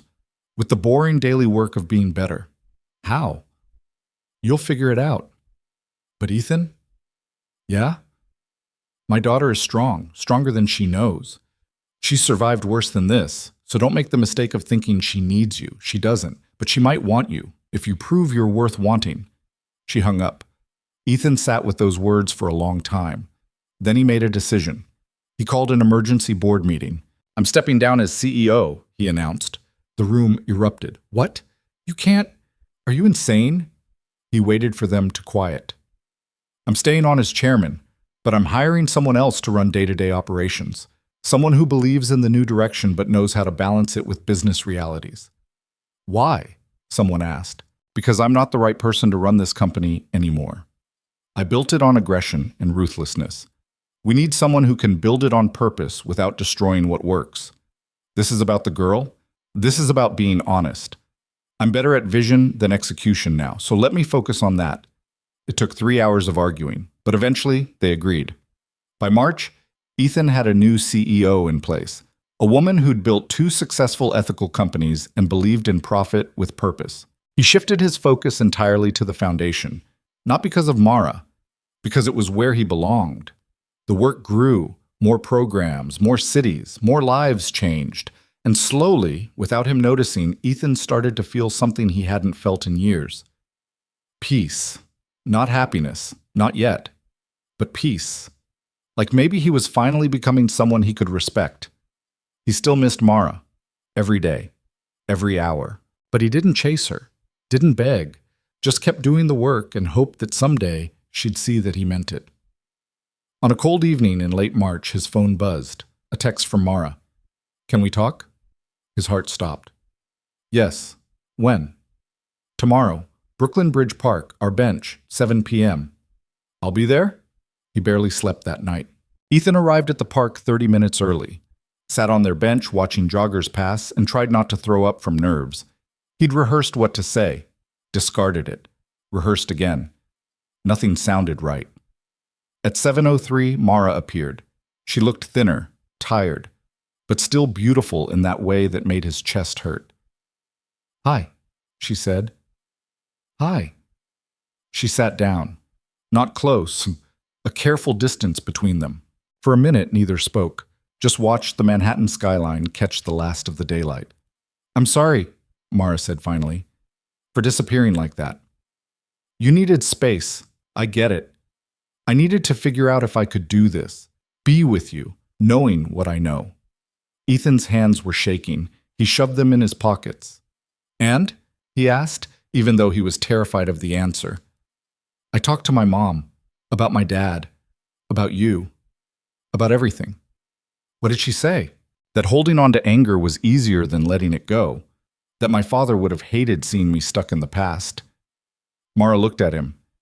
She also said you came to see her, multiple times. Yeah. Why? Because I needed to understand what I took from your family, not just read it in a file.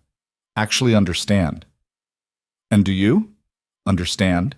Ethan thought about those conversations with Mrs. Ellis, the photos she'd shown him, the stories about Robert, the way her voice broke when she talked about watching him fade. I understand I destroyed a good man's life. I understand your father wasn't a line item or a contract. He was someone who mattered, who had a family that loved him. And I took away his ability to provide for that family, to feel like he had value. His voice cracked. I understand that when he killed himself, part of that was my fault. Not cancer, not bad luck. Me. My choices.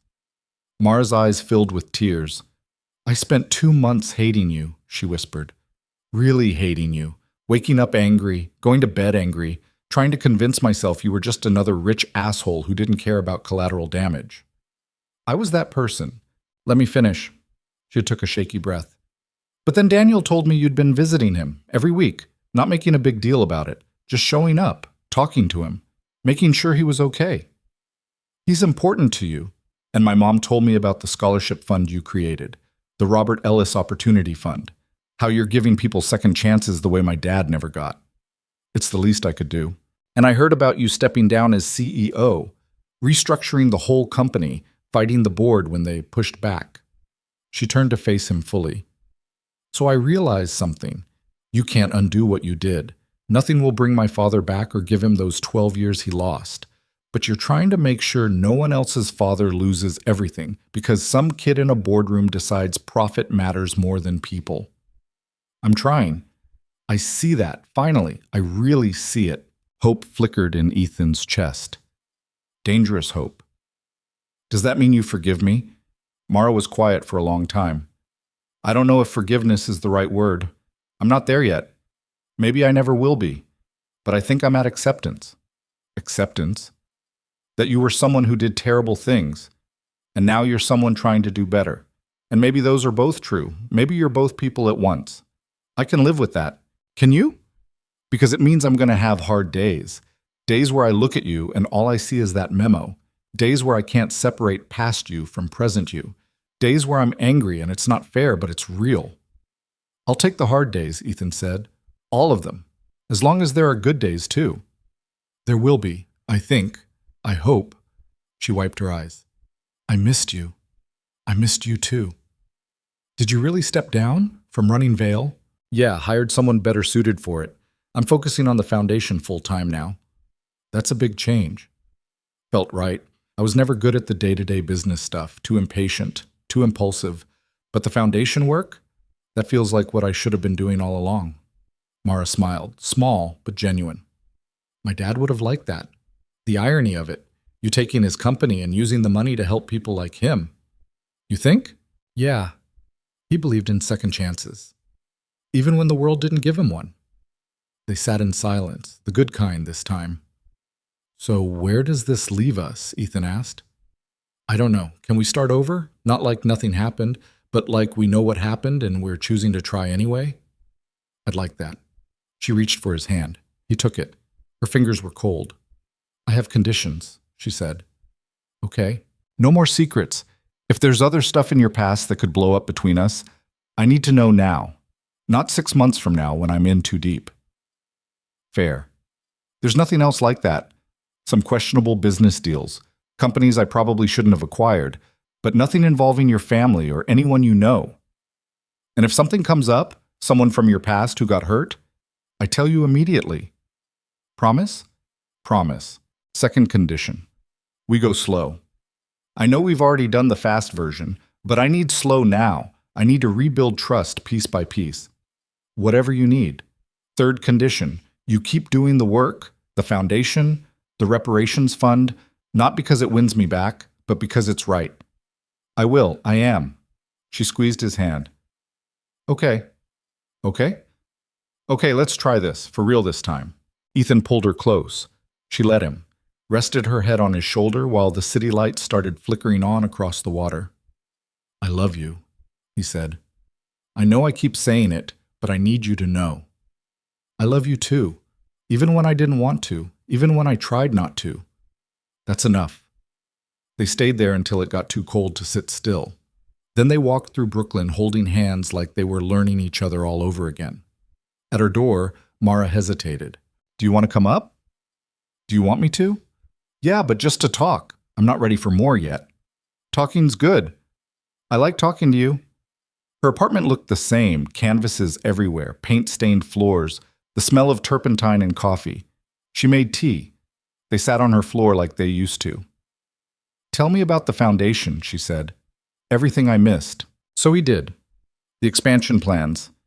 New programs in 3 more cities. Partnership with schools. Mobile labs now operating in 8 neighborhoods. We found this kid in the Bronx, Ethan said. 12 years old. Drawing on notebook paper because he couldn't afford real supplies. Now he's in our mentorship program, working with a professional artist once a week. That's incredible. It's because of you, your vision. I'm just the checkbook. You're more than that. Am I? Yeah, you're the guy who cares, who shows up, who's willing to admit when he was wrong and actually try to fix it. That's rare, Ethan. Especially in your world. He didn't know what to say to that. They talked until midnight. About work. About Daniel's progress. About Emma, who'd been asking about Mara constantly. She misses you, Ethan said. I miss her too. Is it okay if I call her? She'd love that. Around 1, they both started yawning. I should go, Ethan said. You could stay on the couch if you want. You sure? Yeah, it's late, and I kind of don't want you to leave yet. So he stayed. She gave him a blanket and a pillow that smelled like paint. He lay there listening to her move around the apartment, brushing her teeth, turning off lights, the soft sound of her getting into bed in the next room. This was enough. Just being here, being allowed back into her space and her life. He fell asleep feeling something close to happy. Morning came with Mara shaking his shoulder. Wake up, I made coffee. He sat up, disoriented. What time is it? 7. I have a meeting at the community center at 8, but I wanted to have coffee with you first. They sat at her tiny kitchen table, knees touching, drinking bad coffee that tasted perfect. What are you doing today? She asked. Foundation stuff, then picking up Emma at 3. You want to come? To pick up Emma? Yeah, she'd be thrilled. Mara bit her lip. Are you sure? That's kind of a big step. We've already done big steps. This is just normal life. Normal life where you introduce me to your daughter like we're really together? Aren't we? She smiled. Yeah, I guess we are.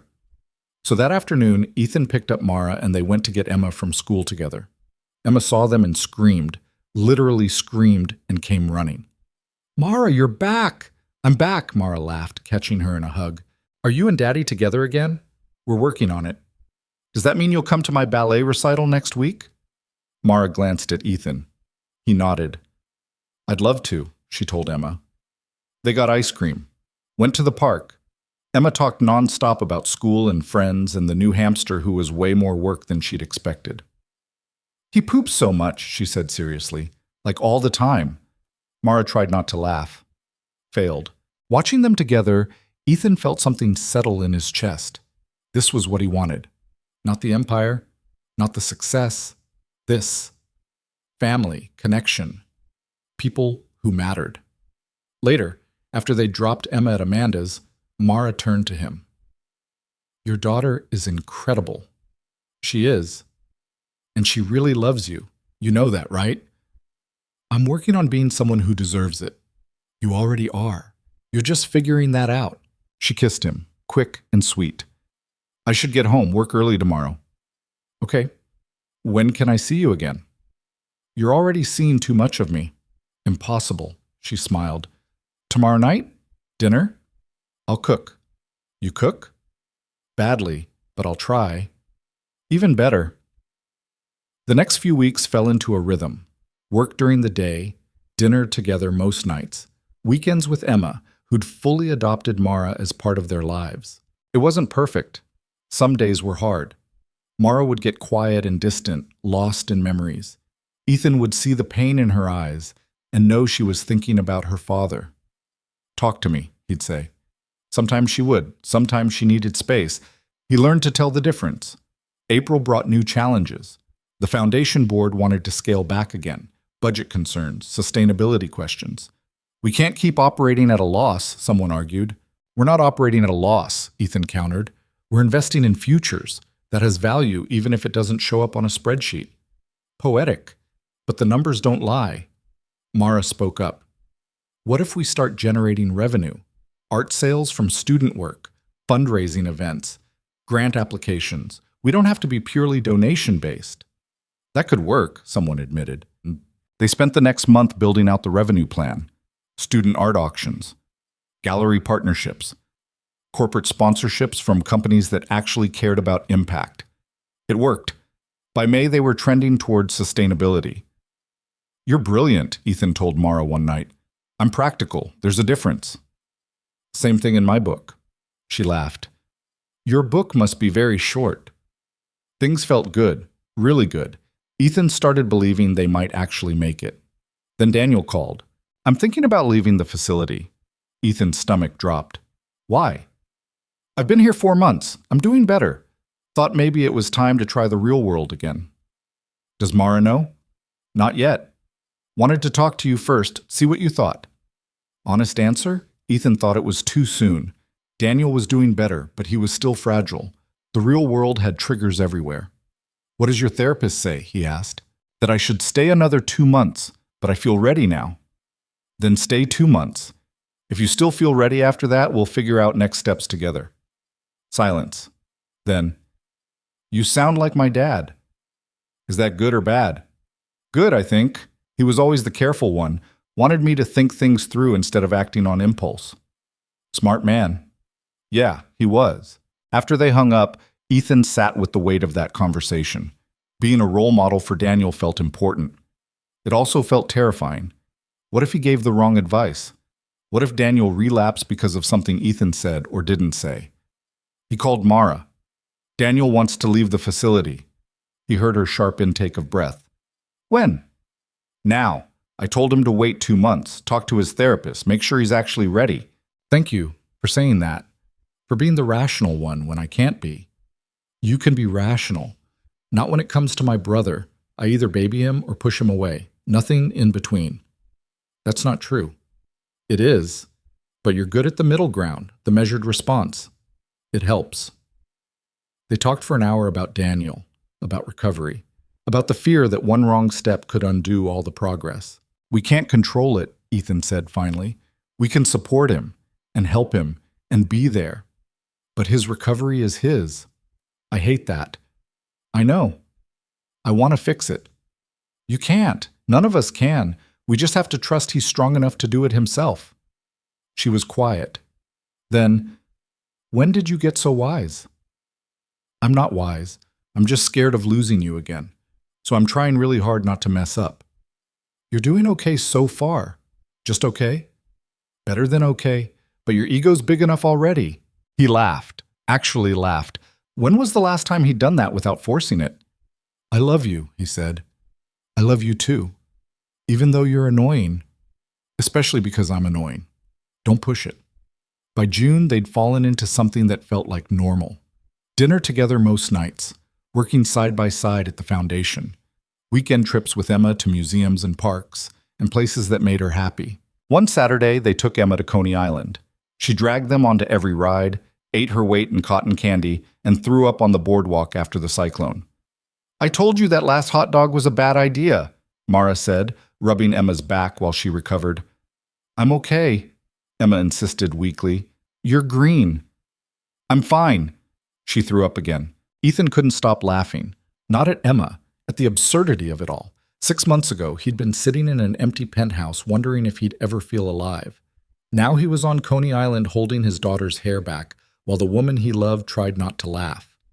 This was living. That night, after Emma was in bed, Mara stayed over. They'd been taking things slow physically, rebuilding that part of their relationship with the same care as everything else. But something shifted that night.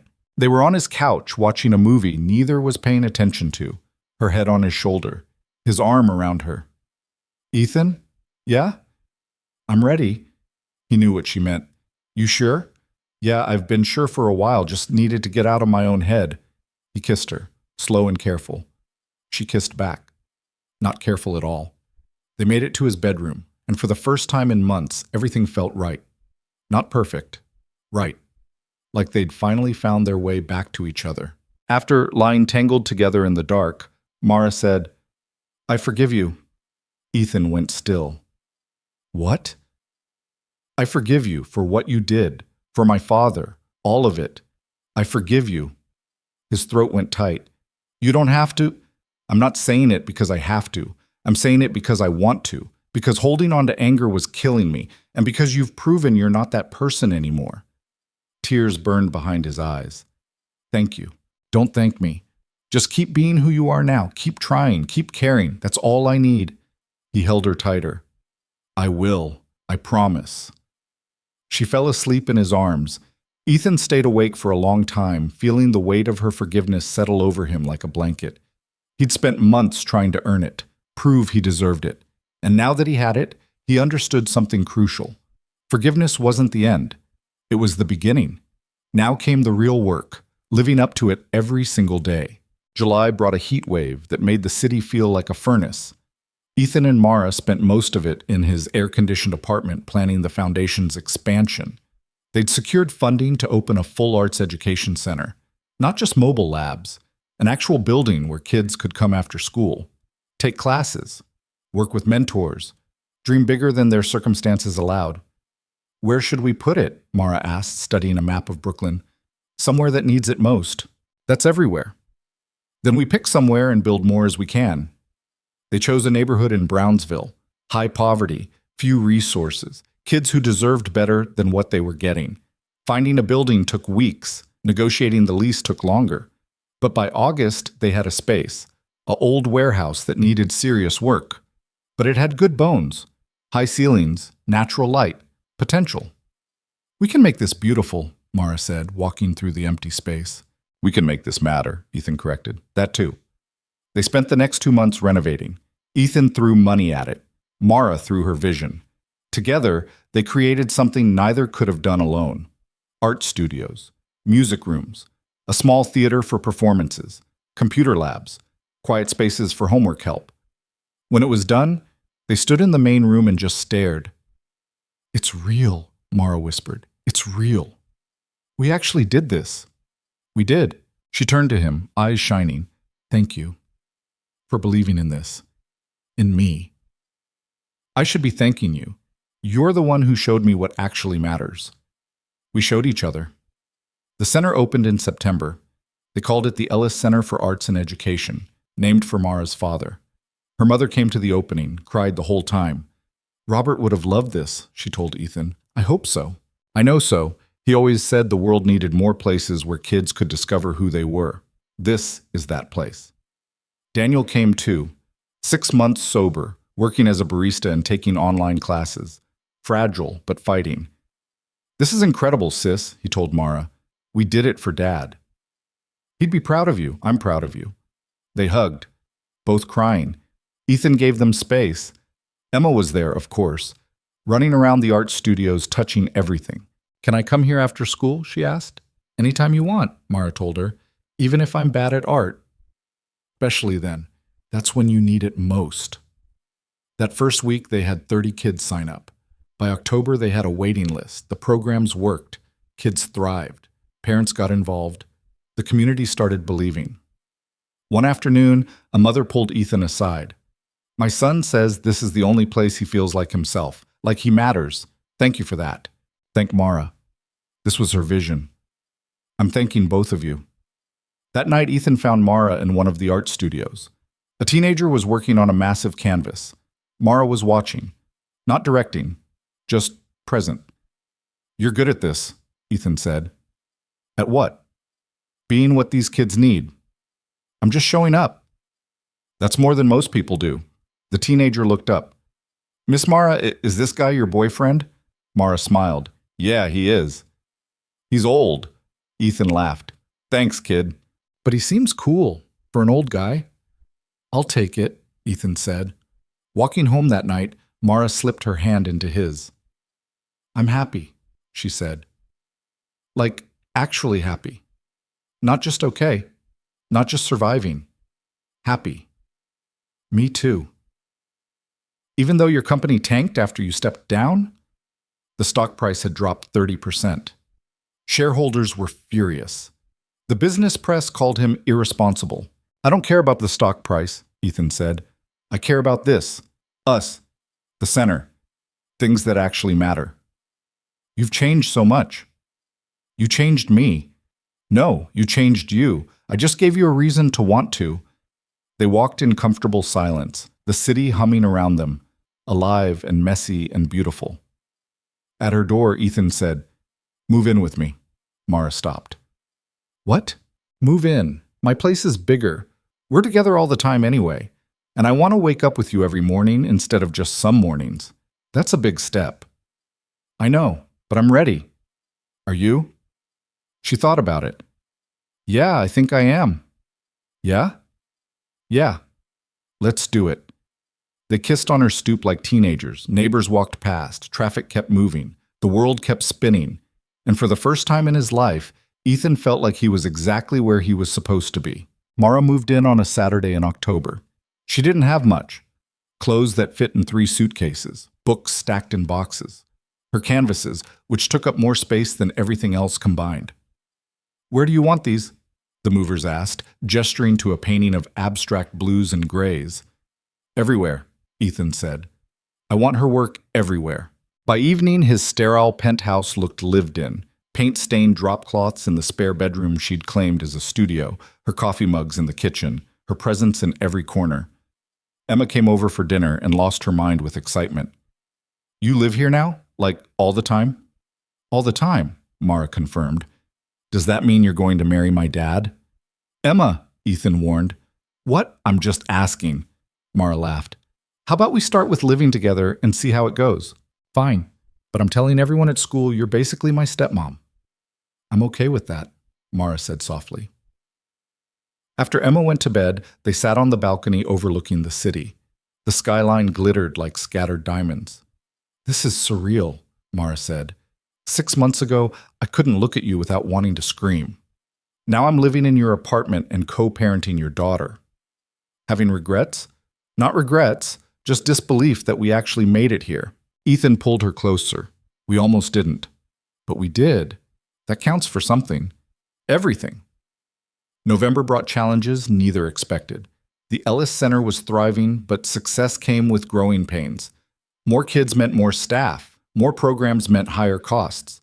The sustainable revenue model they'd built was working, but barely. We need another major donor, Mara said one night, reviewing budgets at the kitchen table. Someone who believes in the mission enough to fund expansion. I can cover it. No, this can't all be on you. We need diverse funding or we're too vulnerable. She was right. Ethan had learned that lesson the hard way. They spent weeks reaching out to potential donors. Most said no. Too risky. Too focused on low-income communities. Not enough measurable outcomes. Measurable outcomes, Mara muttered after another rejection. Like you can measure a kid discovering they're good at something. Like you can put hope on a spreadsheet. We'll find someone, Ethan said. What if we don't? Then we figure it out. We always do. The breakthrough came from an unexpected place. Marcus, Ethan's former CFO, called. I heard about the Ellis Center. And? Ethan didn't bother hiding his surprise. They hadn't spoken since Marcus resigned, and I want to help fund it. Why? Because I was wrong. About you. About what matters. I've been watching what you're building, and it's impressive. Makes my portfolio management look pretty empty. You want to donate? I want to invest, not financially, time, expertise, whatever you need. And yeah, money too. Ethan was speechless. You still there? Marcus asked. Yeah, I'm just trying to figure out the angle. No angle. I'm 45, and realizing I've spent 20 years making rich people richer. Thought maybe I could try making a difference instead. They met for coffee. Marcus laid out a proposal. A matching grant program. For every dollar the center raised, he'd match it up to $5 million. That's insane, Moshe, Mara said when Ethan told her. That's Marcus. When he commits, he goes all in. Is he trying to make up for being a jerk? Probably. But does it matter if the money helps kids? I guess not. The matching grant changed everything. Other donors started coming forward. Small amounts mostly, but they added up. By December, they'd raised enough to open a second location. Daniel graduated from the long-term facility right before Thanksgiving. Ethan and Mara picked him up together. He looked different, healthier. The hollowness in his eyes had filled in. He smiled when he saw them. 8 months clean, he announced. Mara hugged him hard. I'm so proud of you. Couldn't have done it without you guys, either of you. They took him to dinner, a small Italian place where the waiter didn't care who they were, and the food was actually good. What's next? Ethan asked. I got accepted to community college, start in January. Thinking about social work, helping other people get clean. That's perfect, Mara said. Yeah, figured I should use the experience for something other than scaring our mom. They laughed, real laughter that felt earned. I need to say something, Daniel continued, getting serious. To both of you. I know what happened with Dad. What your company did, Ethan. Mara told me everything. Ethan tensed. And I thought I'd hate you for it. Thought I'd resent Mara for being with you. But then I got clean and started actually thinking instead of just reacting. He looked at Ethan. You can't change what happened, but you're trying to make sure it doesn't happen to anyone else. That matters. Maybe more than people realize. Thank you, Ethan said quietly. I'm not saying it's all good, but I'm saying it's something, and something's better than nothing. After dinner, Daniel went to his new apartment, a small studio the foundation helped him secure. It wasn't much, but it was his. He's going to make it, Mara said on the drive home. You sound sure. I am. For the first time in years, I actually believe he's going to be okay. Christmas was chaos in the best way. Emma opened presents at lightning speed. Sophie and Amanda came over. Mrs. Ellis joined them, bringing enough food to feed 20 people. This is my first Christmas without him, she said quietly to Ethan, while everyone else was distracted. Robert, I wasn't sure I could do it. How are you managing? Better than expected. Having you and Mara together helps. Knowing something good came from all that pain, the center, the scholarships, Daniel getting clean. Robert would have liked that his name is attached to hope instead of failure. I wish I could have known him. He would have liked you. Eventually, after he stopped wanting to kill you, she smiled sadly. He was big on second chances. Would have appreciated what you're doing. That night, after everyone left, Ethan found Mara in her studio. She was painting, something new, colors he'd never seen her use before, bright yellows and oranges, light breaking through darkness. What is it? He asked. Not sure yet, but it feels different than my usual stuff. Different how? Hopeful, maybe. I've spent years painting sadness and anger, thought I'd try something else. He watched her work, the way her hands moved, the focus in her eyes, the peace on her face. I want to marry you, he said. The brush stopped mid-stroke. What? I want to marry you, not tomorrow, not next week, but someday. When you're ready. I want to marry you and spend the rest of my life proving I'm worth the risk you took on me. Mara set down the brush, turned to face him. That's a hell of a thing to say while I'm covered in paint. Should I have worn a suit, gone down on one knee? No, this is perfect. You're perfect. Well, not perfect, but perfect for me. Is that a yes? It's a someday. When we're both ready, when the timing's right. Ask me again and I'll probably say yes. Probably? Definitely. I'll definitely say yes. He kissed her. She kissed back, getting paint all over his shirt. Neither cared. January brought new challenges. Vail Industries, under new leadership, was struggling. Stock price kept dropping. Rumors of a hostile takeover circulated. Ethan's phone rang constantly. Board members, shareholders, everyone wanting him to step back in and fix it. You have to do something, one investor said. The company's falling apart without you. I'm not the CEO anymore. But you're still the major shareholder. You have influence. And I'm choosing not to use it. I hired someone I trust. Let her do her job. She's running the company into the ground. She's running it ethically. There's a difference. The market will adjust. But the calls kept coming. The pressure mounting. By February, Ethan was losing sleep. Talk to me, Mara said one night. They were in bed. He was staring at the ceiling. They want me to go back, save the company. Do you want to? Part of me does. The part that spent 20 years building it. That part wants to dive in and fix everything.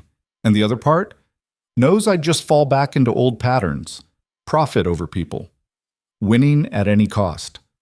I can't be that person again. Then don't be. But what if the company fails because I walked away? Then it fails. And something else rises from it.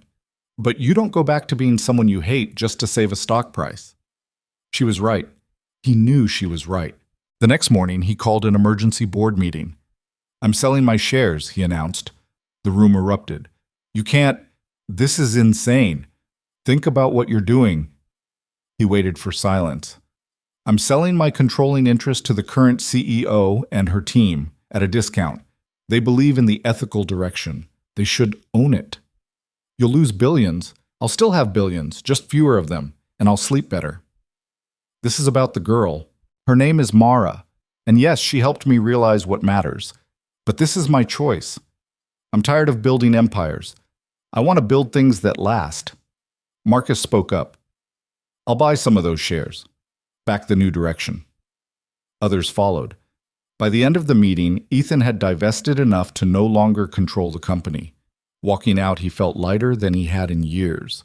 That night, he told Mara what he'd done. You sold Vail? Most of it. Kept enough to stay comfortable, but I'm out of the driver's seat. How do you feel? Terrified. Relieved. Free. What will you do now? This. The foundation. The center. Us. Things that actually matter. She kissed him. I'm proud of you.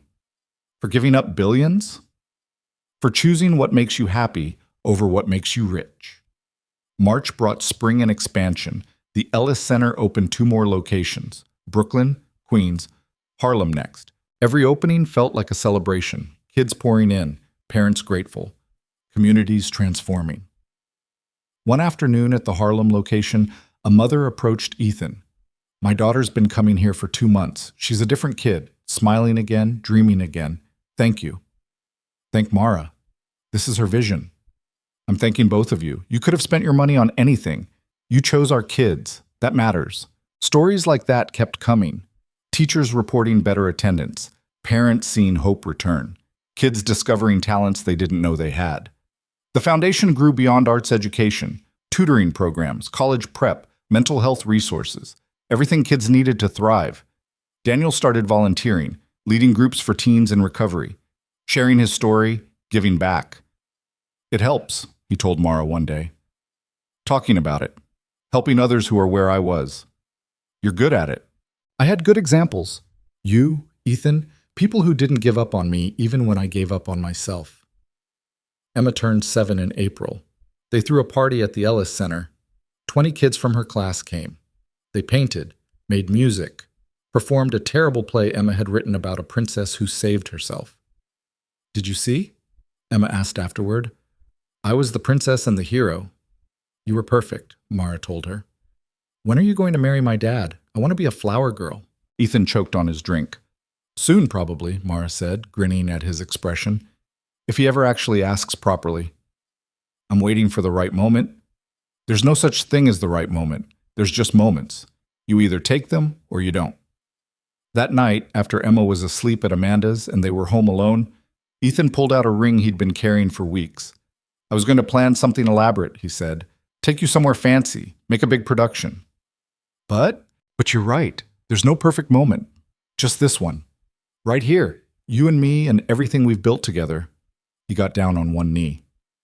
Mara Ellis, you saved my life. Not by fixing me or changing me, by showing me what life could be if I chose to live it differently. Will you marry me? She was crying. That was pretty elaborate for not planning anything. Is that a yes? Yes.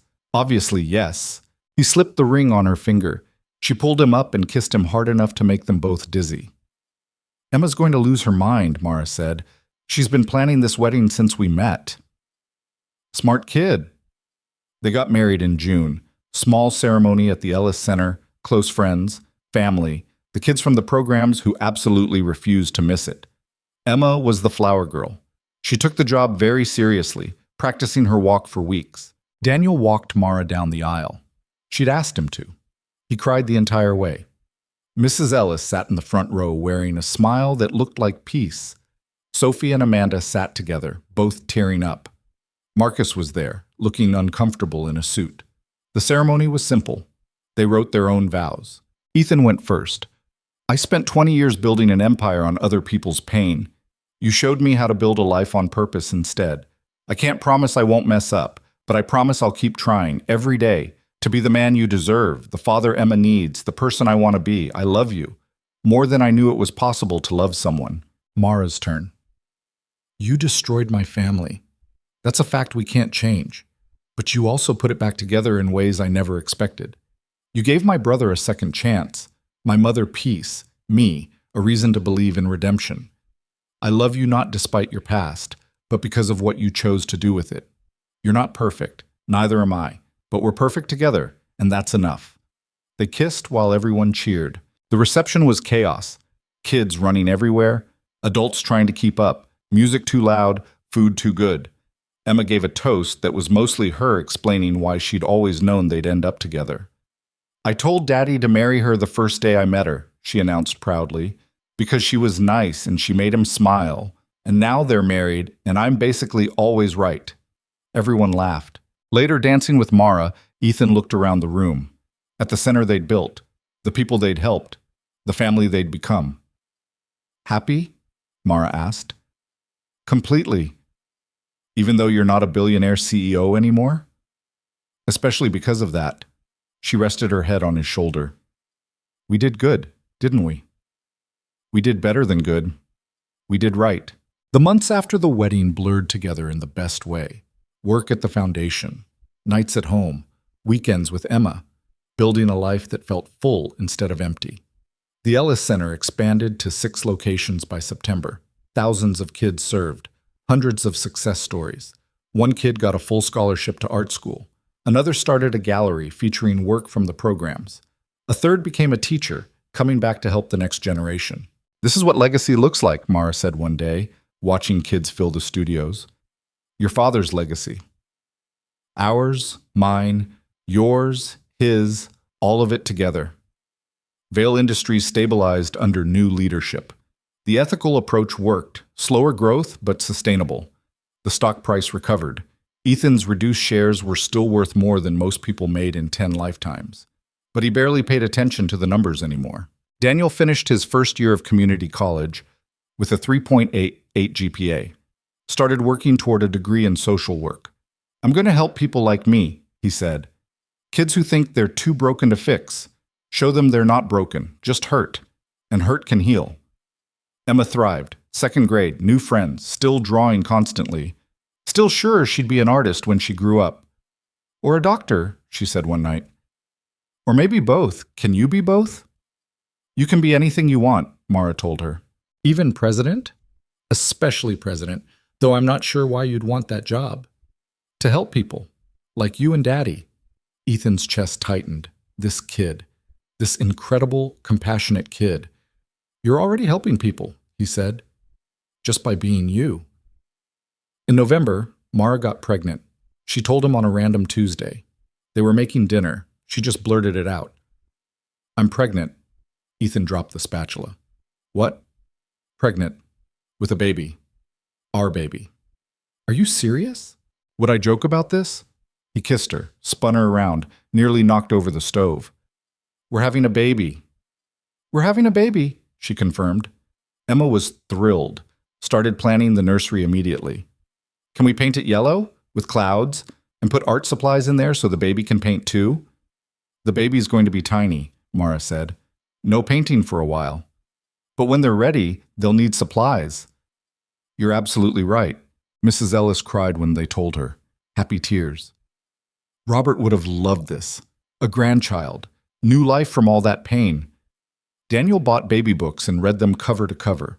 I'm going to be the coolest uncle, he announced. The most prepared, at least, Mara said. The pregnancy was normal, no complications, just growing life and growing hope. They prepared the nursery together. Yellow walls like Emma wanted. Shelves for books. A mobile Mara made from painted paper. Think we're ready? Ethan asked one night, looking at the finished room. No one's ever ready, but we'll figure it out. Together. Always together. The baby came in July. A girl. They named her Grace. Grace Ellis Vail. She was tiny and perfect and completely terrifying. What if I mess this up? Ethan whispered in the hospital, holding her for the first time. You will, Mara said. We both will. But we'll mess it up together and love her through it, and that's what matters. Emma held her sister with the kind of gentle reverence reserved for precious things. Hi, Grace. I'm your big sister. I'm going to teach you everything. Watching them, Ethan felt something break open in his chest. Not painful. The opposite. Like his heart had been too small and finally expanded enough to hold everything. This was it. This was what he'd been missing. Not success, not money, not power, connection, love, purpose. The foundation kept growing. They hit 10 locations by the end of the year, served over 5,000 kids, trained hundreds of teachers, changed communities. The Robert Ellis Opportunity Fund helped 30 small businesses rebuild after being crushed by larger companies. Some succeeded, some failed, but all of them got a second chance. Ethan still woke up sometimes thinking about the people he'd hurt, the damage he'd caused, the years he'd wasted being someone he hated. But then he'd look at Mara sleeping beside him, at Grace in her crib, at the life they'd built from broken pieces. And he'd understand something fundamental. You couldn't undo the past. You could only choose differently moving forward. One evening in December, almost 3 years after they'd met in that restaurant, Ethan and Mara sat on their balcony. Grace was sleeping. Emma was at Amanda's. The city sparkled below them. "Do you ever regret it?" Mara asked. "Giving up Vale, the money, all of it?" "Not once." "Really? Really? I have everything I need right here. You, the kids, work that matters. What else is there?" She took his hand. "Some people would say you threw it all away. Some people measure success by bank accounts. I measure it by this. By you forgiving me even though I didn't deserve it. By Daniel being alive and sober. By kids discovering they matter. By Grace existing. By Emma still thinking I'm a good dad even when I'm not. You're a great dad. I'm a trying dad. There's a difference." "Same thing." They sat in comfortable silence. 3 years ago, Ethan had been sitting in a different apartment feeling empty. Now he felt full, sometimes too full. "I love you," he said, "in case I don't say it enough." "You say it constantly, but I never get tired of hearing it." "Good, because I'm not stopping." "Promise?" "Promise." The years that followed weren't perfect. Grace had colic. Emma struggled in school. Daniel relapsed once, got help, recovered. The foundation faced budget crises. Ethan and Mara fought about stupid things and important things and everything in between. But they kept showing up, kept trying, kept choosing each other and the life they'd built. The Ellis Center grew to 20 locations, then 30. Impact studies showed measurable change, kids graduating, going to college, breaking cycles of poverty, creating art, finding purpose. Other cities started replicating the model. The foundation became a blueprint for what was possible when you actually invested in communities instead of just talking about it. Ethan never went back to running companies.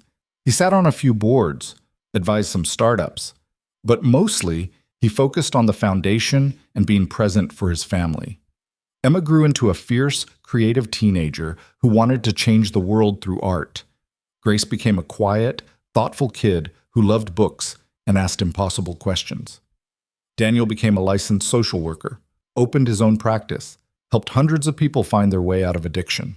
Mrs. Ellis lived long enough to see the Ellis Center become a national model. She died peacefully at 73, surrounded by family, knowing her husband's name represented hope instead of failure. Mara kept painting. Her work evolved. Brighter colors, more light. But she never lost the depth. The understanding that beauty and pain could coexist. One painting hung in their bedroom, the one she'd made that night in her studio.